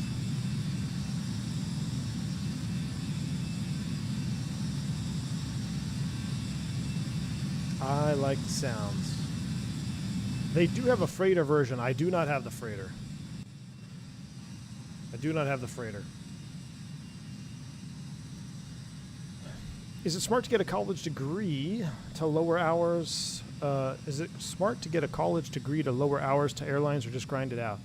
Not just, it all depends on the environment that you're going to be attempting to get in on during your hiring environment. That's really what it boils down to. Anything that sets you apart is good. It just depends on the landscape of hiring. Any new trips soon? You just reminded me. I attempted to do a swap. I really wanted to swap out of this crummy, I'll say crummy, a decent 3-day, but I didn't want to be gone for 3 days. For a turn, a nice short Louisville turn. Come on, man, who does a Louisville turn? I've never done a Louisville turn. I don't think. But I don't think I got it. Let me see. Why is it still processing? It's still processing. That's bizarre. So the turn I tried to swap to is processing. We'll see. Other than that, I got a 3-day trip on the 14th, but I'm probably going to drop it. Let's be realistic. Or excuse me, on the 7th rather. It's a 3-day on the 7th that I don't like. Saturday, Sunday, Monday. Early report time, 8 a.m. Don't get back till 10:40. Not my cup of tea. So I'm going to try to drop that one. We'll do some streaming instead. Tour Day Americas probably. Ain't nobody got time to do a 3-day trip. What is this nonsense? Turns only. Turn gang. All right, we said we got to cross at 11,000. I'm going to dial in 11,000. Let's do a quick little mental math here. For those of you that don't know how to operate without VNAV. Basically, the simplest way to calculate a very basic 3-degree path to your descent altitude is the 3-to-1 rule. And how we do this is we take the altitude. I just hit the trim. Wow, that was cool. I hit the trim on my Bravo and it disengaged the autopilot. All right, so the best way to do 3-degree descent, we want to cross at 11,000, right? And we're at 33,000 feet. So you take 33 minus 11, what's that going to give you? It's going to give you 22.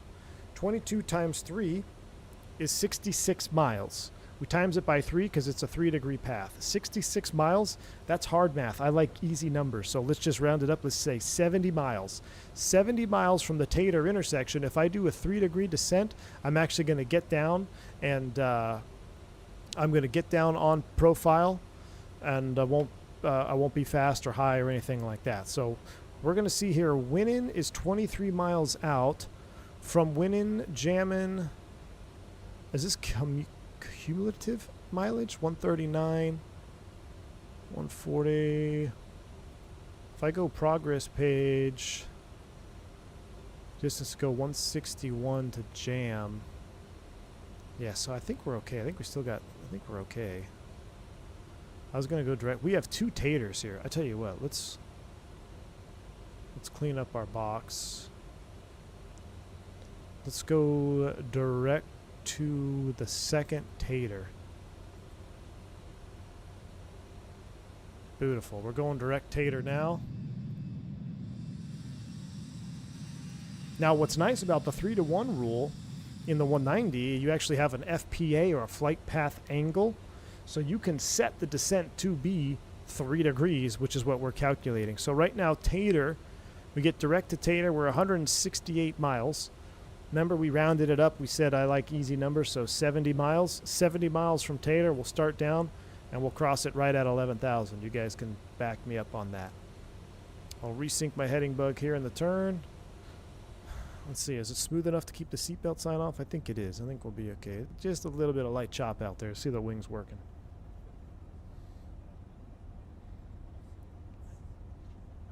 Have I ever flown into Burlington, Vermont? I have. Yeah, absolutely.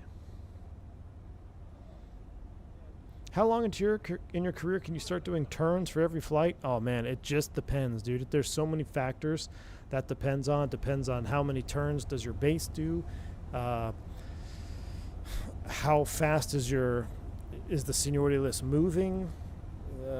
There's so many factors, man, and it's really base dependent. So when I was think of it this way: when I was based at my last base, I did turns every single trip, and I was awarded turns every month. So there's a difference between being awarded turns from your schedule to, maybe getting half turns and maybe 2 3-day trips, or like a 4-day trip and a couple turns.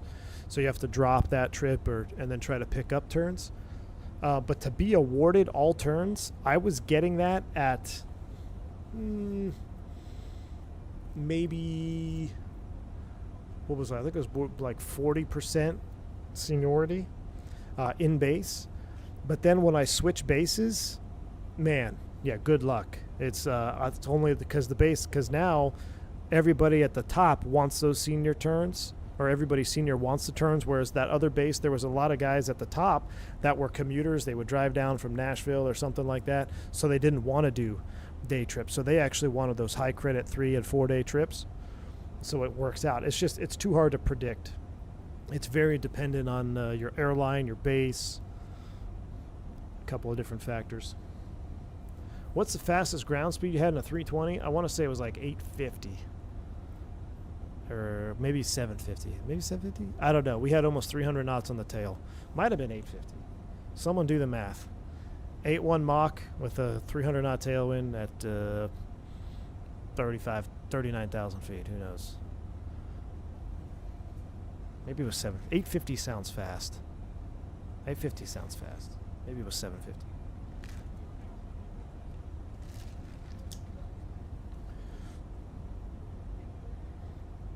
I have a pastime of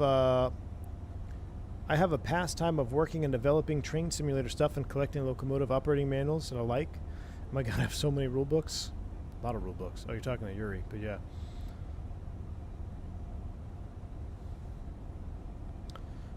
I prefer the X-Crafts. Why so? I haven't flown the X-Craft, so I actually don't know.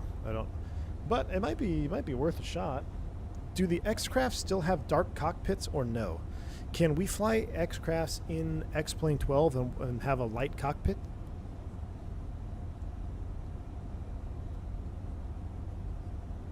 I got a buddy who's at your operator in DFW who would be like 6% as an FO on another base, but way harder commute from Memphis, and he wasn't trying that. Yeah, that's the other thing. So you've got every base has a different clientele is not the right word, but a different type of there could be different types of guys. So some bases are known as commuter bases. Like we got a base out west where there's a lot of commuters that live in other parts of the country that don't have a base, and it's easy for them to commute to. And the reason they choose to commute to that base because there's a lot of red eyes out of there. So even though red eyes kind of stink, they're easier to commute to because if you're not starting your trip until midnight, you can definitely fly in the day of your trip, right? So if you got a trip that starts with a red eye, say you leave at midnight and you're flying east, you could commute in day of. You spend a lot of time at home on your first day, and then or if it's flipped and the trip ends on a red eye where you get into base at 5 a.m., now you've got all day to catch your commute flight home. So bases that have a lot of red eyes are typically commuter bases. But man, I can't do red eyes, man. They knock me out. The only red eye I can do is like the longest one is Vegas, Dallas, maybe LA, Dallas. I actually just tried to pick up a sweet 2-day. LA, Dallas it was just 2 legs. One leg to LA, like 30 hours there. I was going to see if I could take the wife, but I didn't get it. My other buddy Mark picked it up. I'm like, dang it, dude.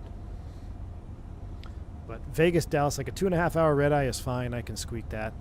But man, we have some coming back from like, I don't know, San Juan. I've been seeing a lot of those lately.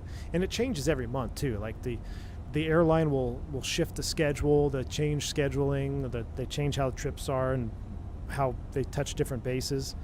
So there's been a definite uptick in red eyes from San Juan, which I can't imagine doing almost a 6-hour flight as a red eye. Whew, that's tough. That's tough. At least it's tough for me. Some guys love it. Some guys that doesn't bother them at all. I know there's a ton of guys in Florida that love we do a lot of red eye stuff down to South America too, and they love it. Like, yeah, nobody on the radio, it's not busy. More power to you, man. It's not my cup of tea. I commute from San Juan. It's great out of DFW because they have an 11 p.m. red eye. There you go. See, exactly. That 11 p.m. red eye. There you go. Goodness.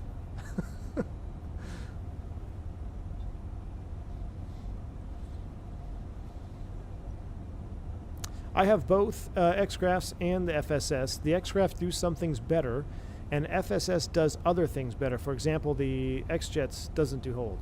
Ah, really?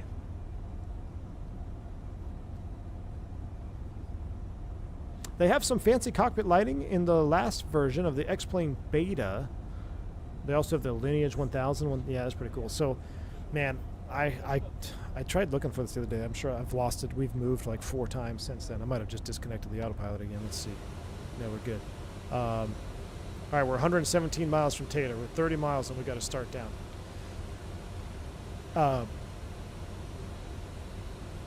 I was offered a job to fly a Lineage one, the E1. What is the Embraer Lineage, the corporate one? Dude, the pay was insane, but the schedule was not going to be very optimal. And I was actually going to go through with it anyway. But right towards where I was going to be able to like make my final decision and just go and show up for class, I got a call from my current operator, and I said, yeah, I'd rather go there.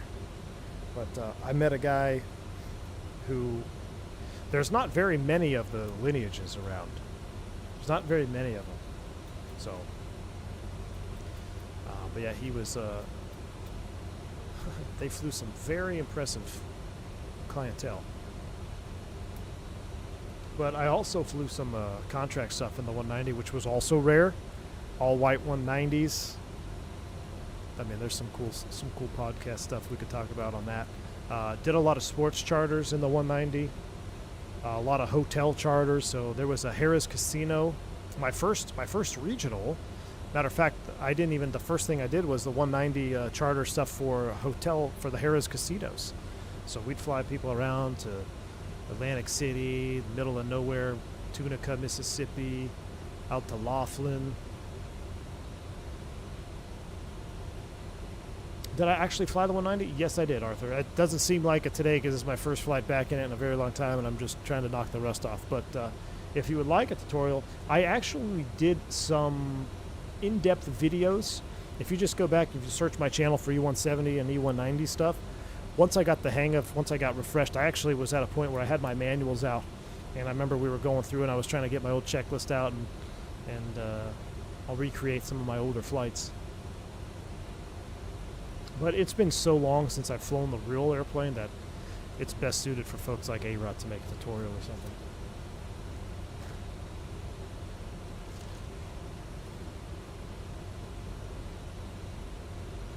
Did I fly with you when you were based at ACY? I don't know. Is your name Mike Smith? There wasn't many of us based in ACY, so that's very possible. I saw Lineage at Midway a couple days ago, white and gold. Very cool, Chicago pilot, very cool. Hey, now, I'm an Airbus boy now. That's true. But yeah, but you still, I mean, you still remember this airplane, I'm sure. Well, probably not. You've been so engrossed in the Airbus that you got to forget the other airplane. That's how I am, man. You got to, like, push all the other stuff out. Make room for the current airplane. Had a sunny charter into Memphis one time. Came in with a crap ton of money and went out empty. Nice. Nice, T-Mac. The trailer for the 190s on V1's first Ejet stream has the landing, the real one from the flight deck, if I remember right. Yeah, it did, Igloofu. Yeah, let me, actually, yeah. Let's see. Let me pull that up, actually, and then we will start down, I'm sure. So, if I go to here, let me pull that video up.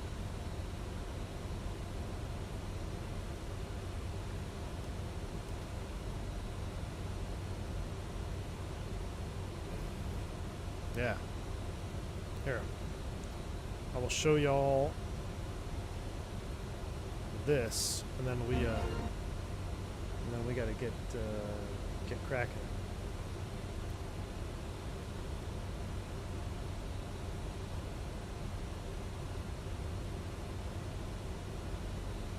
Oh, that's way too big.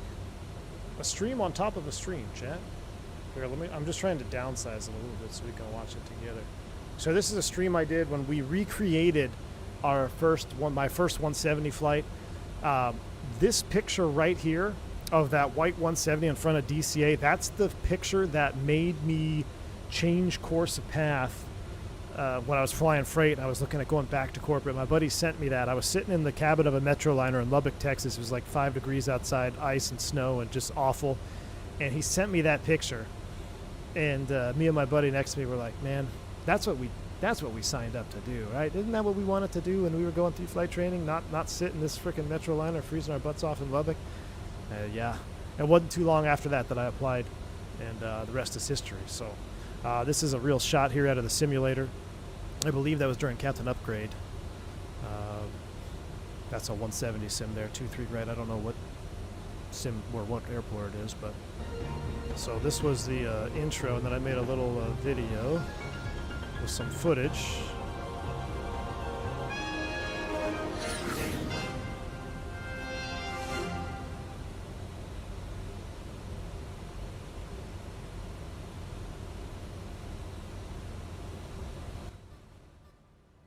So, tell me about your first day as an airline pilot.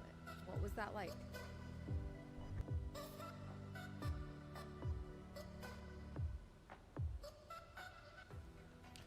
Day I'll never forget.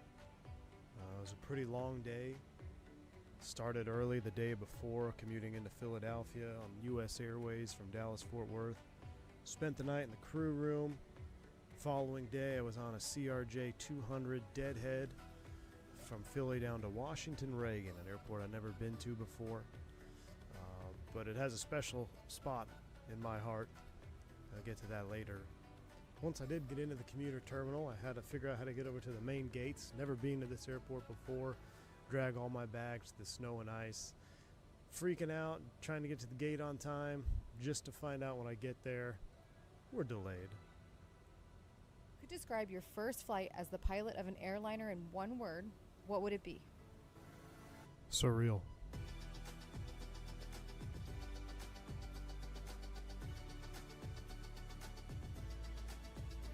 What's your favorite part about being a professional pilot? Being able to share my passion with those who have the same desire to reach exactly where I'm sitting.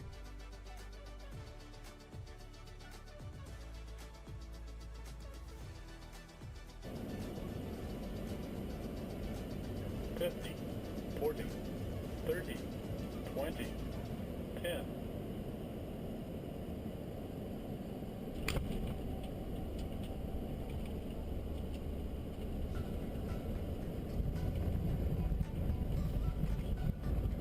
Pay attention to those ground rule sounds too when we land this airplane. Very similar.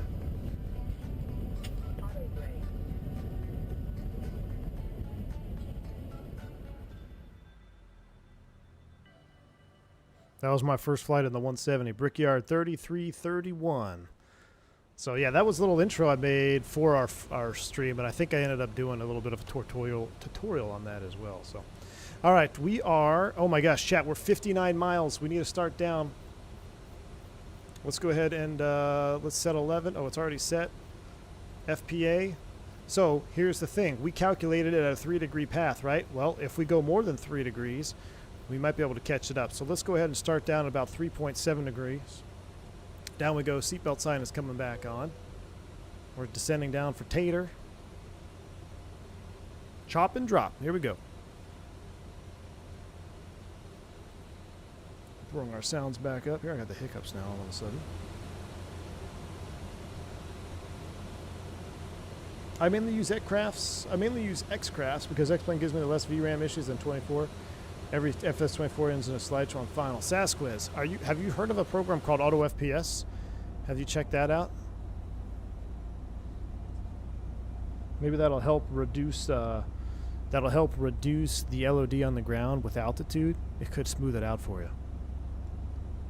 Envoy's getting a bunch of Brickyard 170s. Are they really? Man, I remember there used to be so much drama between Envoy or Eagle at the time, American Eagle and Brickyard, because when we moved into Chicago, they were mad at us because they thought we were taking their flying, even though technically the company was doing some of their flying. It wasn't like the pilots were taking it. It wasn't like I'm up there, negotiating with Doug Parker, like, hey, I want some of that flying out of Chicago. No, it wasn't my call, but I actually got denied a jump seat.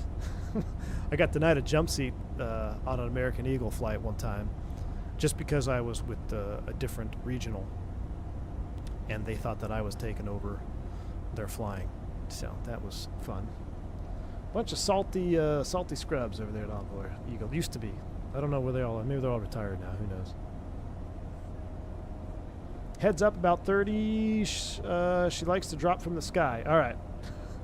All right, I haven't even done a practice landing, JJ. It's been a while, so I got to try not to screw this one up. Mesa and Republic are merging. I did hear that, actually. I forgot all about that. Josh FSD, what's going on, my man? You're on the flight tracker cam, optimized for mobile devices, my friend. How you doing? It's kind of like the secret way to chat. If you feel like I ignore your messages, you could always chat me up on the vertical cam.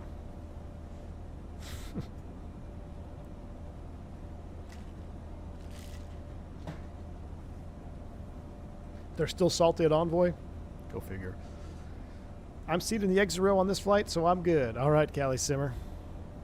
Exit row seating. Oh, this is with the cabin off. Oh, so remember... This is basically the freighter version. Standing room only. So if you turn off the cabin, you get this view here. I'll probably turn the cabin back on, but that's funny.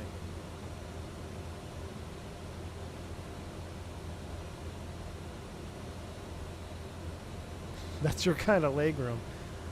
All right, so let's do an update on our 3-degree rule. So Tater is 30. Let's just say at 30 miles, we're at 24 to 11. So that's 10...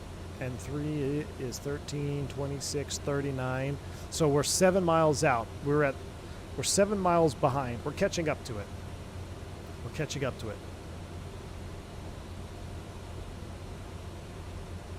Let's see, at 20, it'd be 9, 18, 27. So At flight level 200, we want to be about 27 miles. We'll see where it is. We want to see if we can catch up to it here. At flight level 200, we should be seeing close to 27 miles. We'll see how far behind we actually are. Now, we also made the calculation for 66 miles. We rounded up, so we also gave ourselves a 4-mile buffer. So we'll see here. Good morning, Boston. Josh, you can always tune in on the main stream. You don't have to watch it. You can have 2 windows open. The flight tracker and the and that one. All right, so 21.2, there's 27, so we're still just a little bit high. Let's increase FPA. Let's knock it down to 4 miles, or 4 degrees.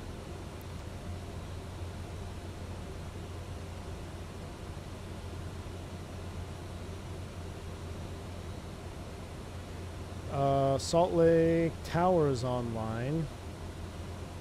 I don't think we need to talk to them for the CTAF though at Provo. CTAF PVU is going to be 125.3. So let's come down here, 125.3. I love how the radio works properly where you don't have to put in the whole frequency. The whole frequency thing is annoying. This is you just put 25.3, it's in there. Boom. 25.3 Provo traffic, Moxie 357 is type Embraer 190. We're about 40 miles to the southwest inbound for the ILS 13 Provo traffic.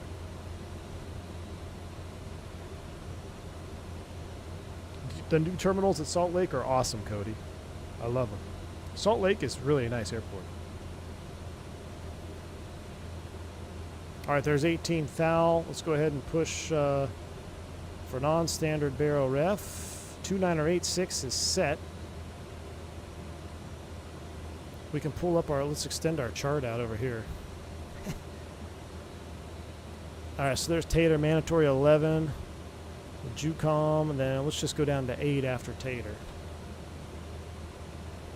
Accept approach speed.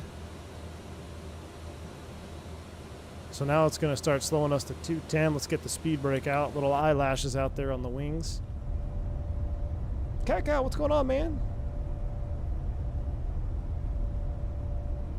Is the new terminal like 10 miles long? Yeah. Buenos tardes, Cacao. How you doing, bud?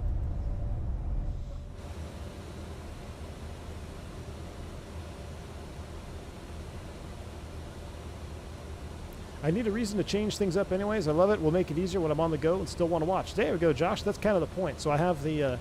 I'm actually getting ready to pull the map off that one. But yeah, we use the that other stream, the other broadcast for the flight tracker and the map. So we can see everybody flying along. And then we're actually getting ready to put it into landing cam here pretty soon. But Cacao, you're officially qualified FO again. Well, welcome back to the right seat, man.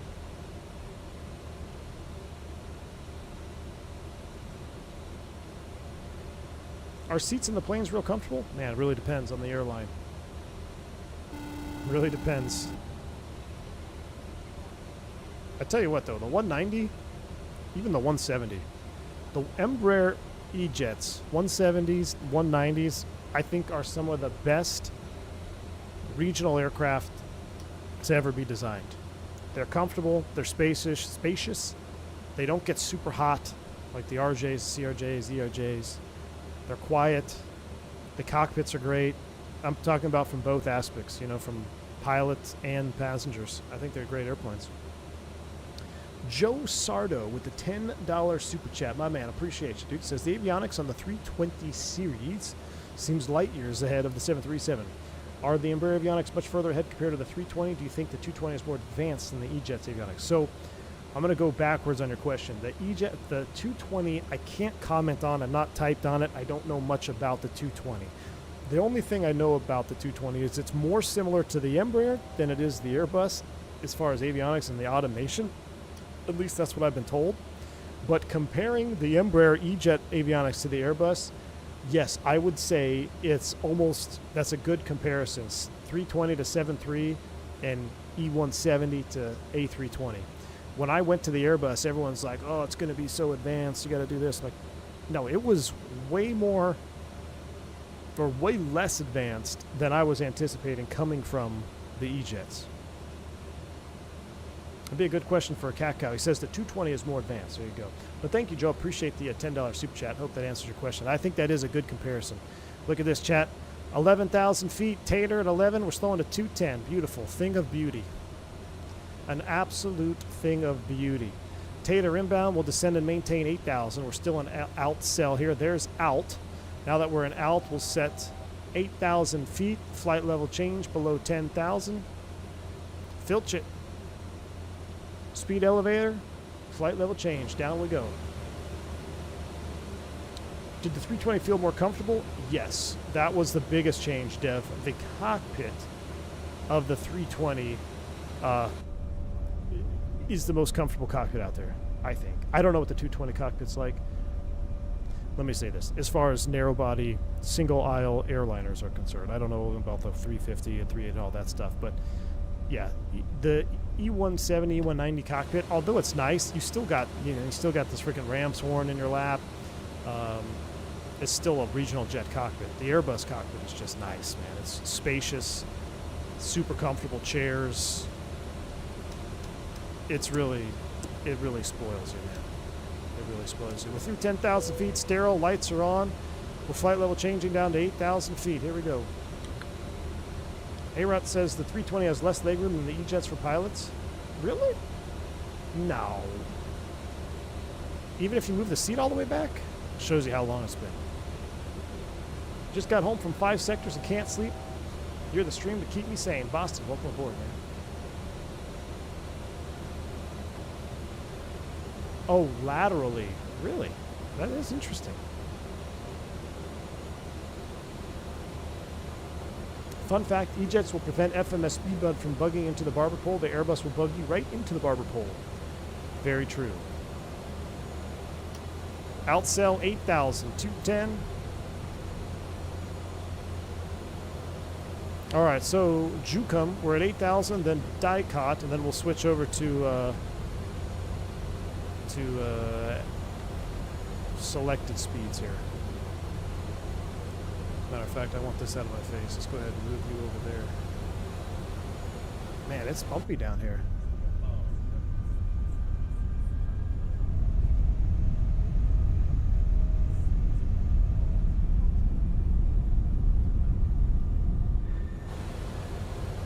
What are the winds doing? It's gusting like 20 knots up here.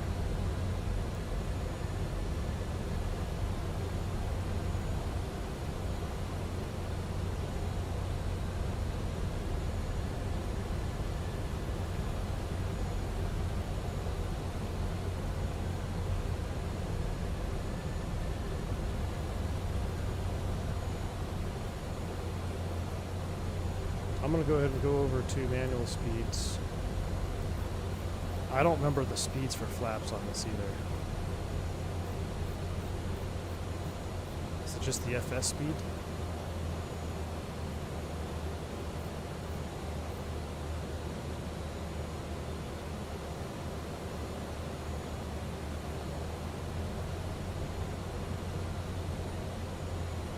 Oh, chat, schedule alerts. Oh my goodness. Chat. Hold on, you have control.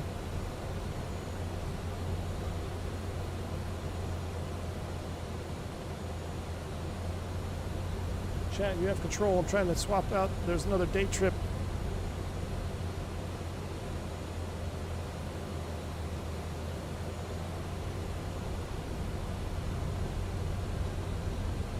Too late. Already missed it, chat. Already missed it. Kidding me? 2 minutes and they're late.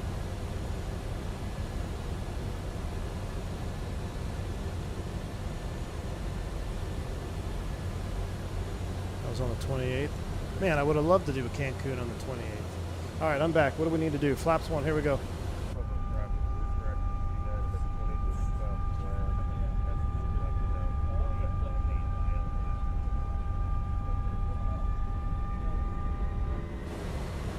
Provo traffic. Moxie 357, we're turning to final runway 13, about 10 miles over. Low glide slope is armed. We may miss it though. We'll see here. Now that should be green. If I put him in FMS, yeah, this should be green low needle there. I don't know why it's yellow. We're gonna FPA down a little bit so we can catch this glide slope. Glide slope from above.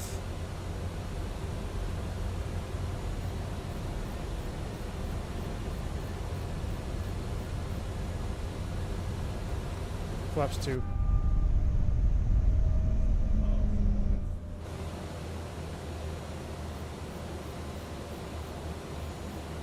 Oh, chat, we're gonna be high. That's what happens. This way you don't check your scheduling on short final.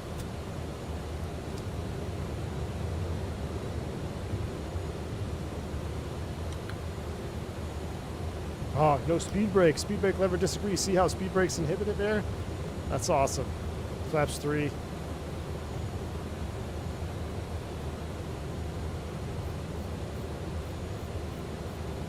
Chat, Moxie might be going around here.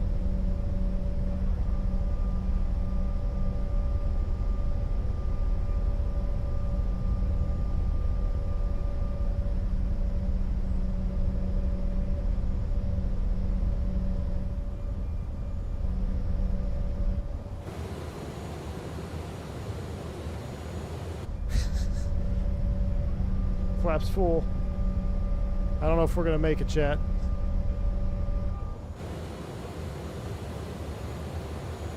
Let's do some S turns. Autopilot's coming off. Let's hand fly this thing. I have the thrust levers. We're gonna do an S turn here, see if we can't get back on it. Let's go ahead and flight director's off, please.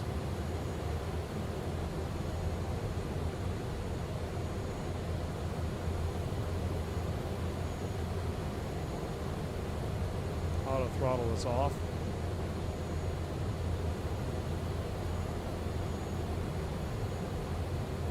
We'll be alright. I think we're going to catch it on this turn in here.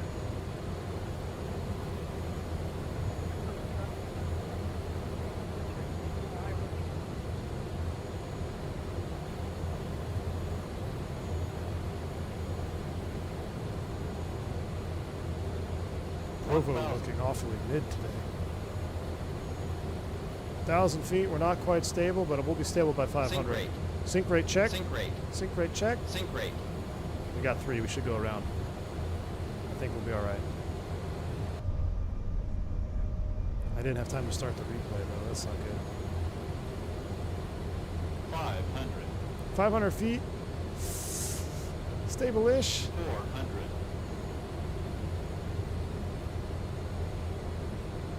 300.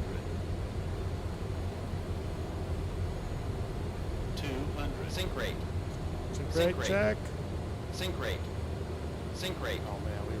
Sync rate. Sync rate. 40, 30, 20, 10.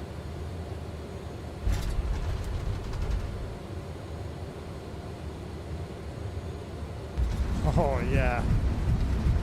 Spoilers.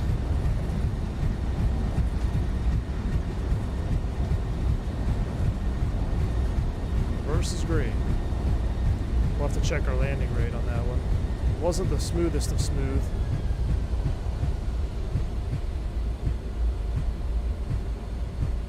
The touchdown sounds are great though.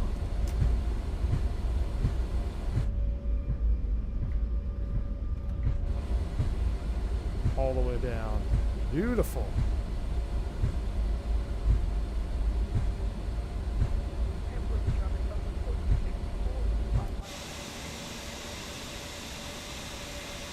Right on center line, chat.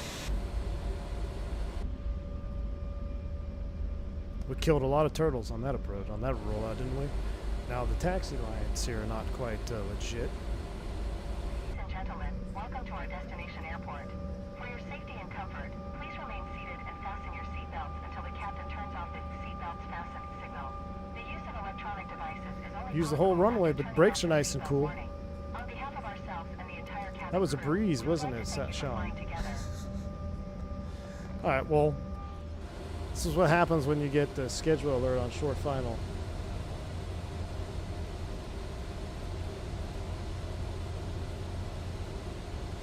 Alright.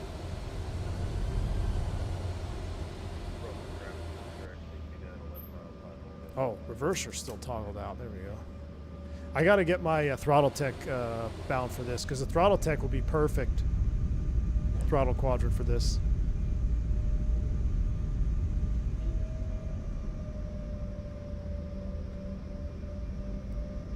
Provo traffic in Mach C 357 clear of 13.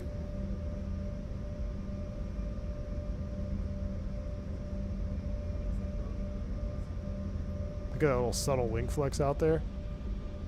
I love that. The flaps still need to come up one more.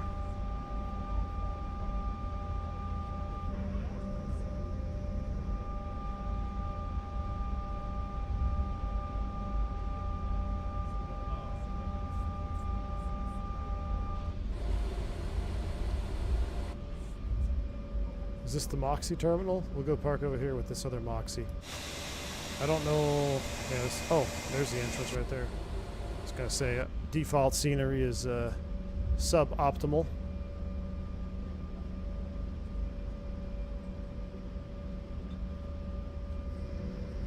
Stand 5-5. Ooh, little Canyon Gold Southwest showing up.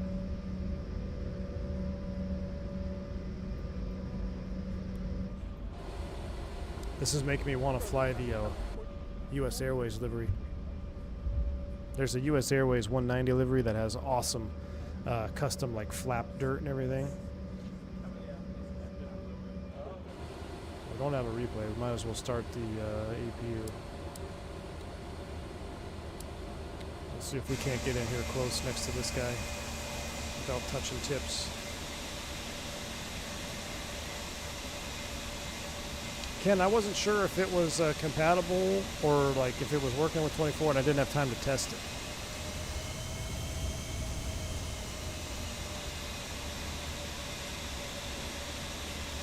Now that I know the 190s are working good, what I might do is I'll maybe get a Provo scenery and then maybe go up to Jackson Hole or something. I think we're going to have to throw this airplane into the rotation, man. Even though it doesn't have VNAV. It flies so well. Erp.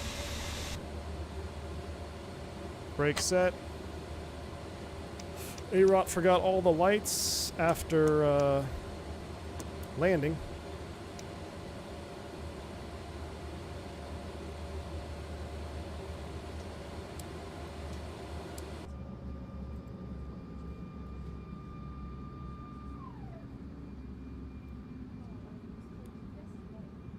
I do love the Ejets. Thanks for showing them some love. Thanks, Copper. Yeah, today was kind of just like a little test flight, little test sector. Now that I know they're fully working, or working good enough to fly them on 24, we're going to throw them back in the rotation, man. Then we can do some tutorialing and some training on flying without VNAV until we actually get the VNAV and LNAV. Do a little post-flight. I love the sounds, man. Listen, look at this. That's a great. That's a great engine, too. Look at that. That is sweet. What does this say over here?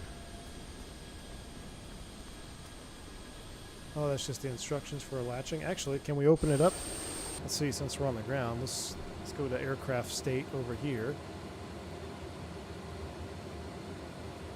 Is it flight details? No.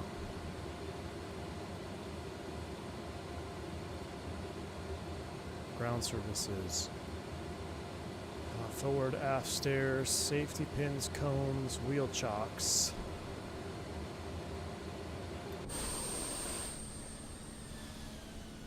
Can we open any doors? Oh, look at that. Doors are opening up.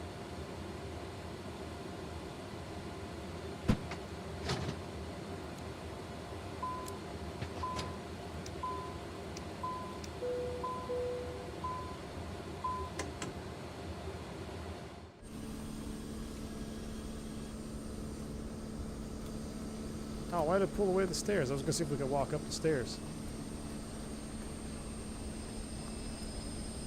See if we can hear it cooling down at all, or did we already miss it?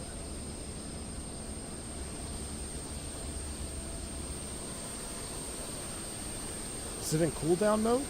I think it's in cooldown mode.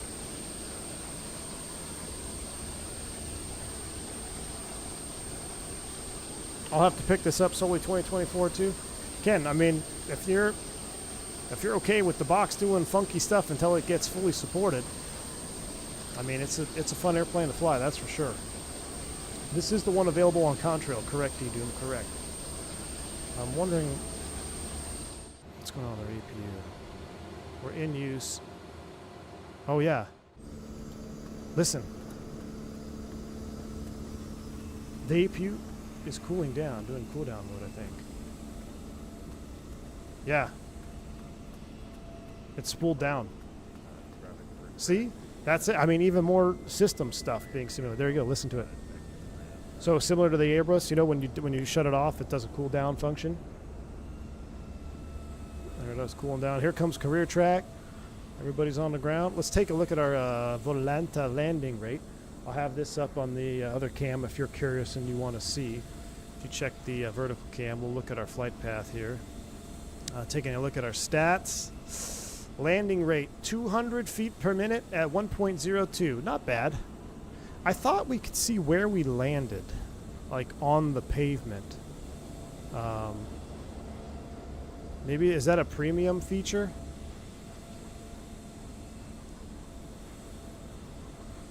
Because I wanted to see where we landed on the pavement, like in regards to the runway. Anyway, 200 feet per minute, I'll take it for my first one. All right. Well, unfortunately, like I said, no replay on this flight, but I'm glad that we flew this bird. I'm glad we flew it, and I think we're going to have to throw it up in the rotation again soon. Maybe we'll take a look at the 170, 175 next. We'll see how that sounds and handles. But that's going to wrap it up for today, chat. It's almost 6 o'clock. We've had a fun day of flying. I hope you had a fun day of watching. And we'll get sail rolling. Call it good. So thank you all for the support. Thanks for hanging out with me today. Taking a look at a couple airplanes that we haven't really been talked about in a while. We flew the Saab yesterday. We flew the 727 today, which we talk about a lot, but it's been a minute since we flew it. Now the 190. I think tomorrow 170 and Saab 3. Gosh, I keep saying Saab. 170 and ATR is calling our name. Tomorrow is a day of regional ops. A day of regional ops tomorrow. So, if you like this content, please do hit that like button. You guys have been great, guys and gals. Until the next one, stay safe. 3-to-1 rule. I'm V1. Soup!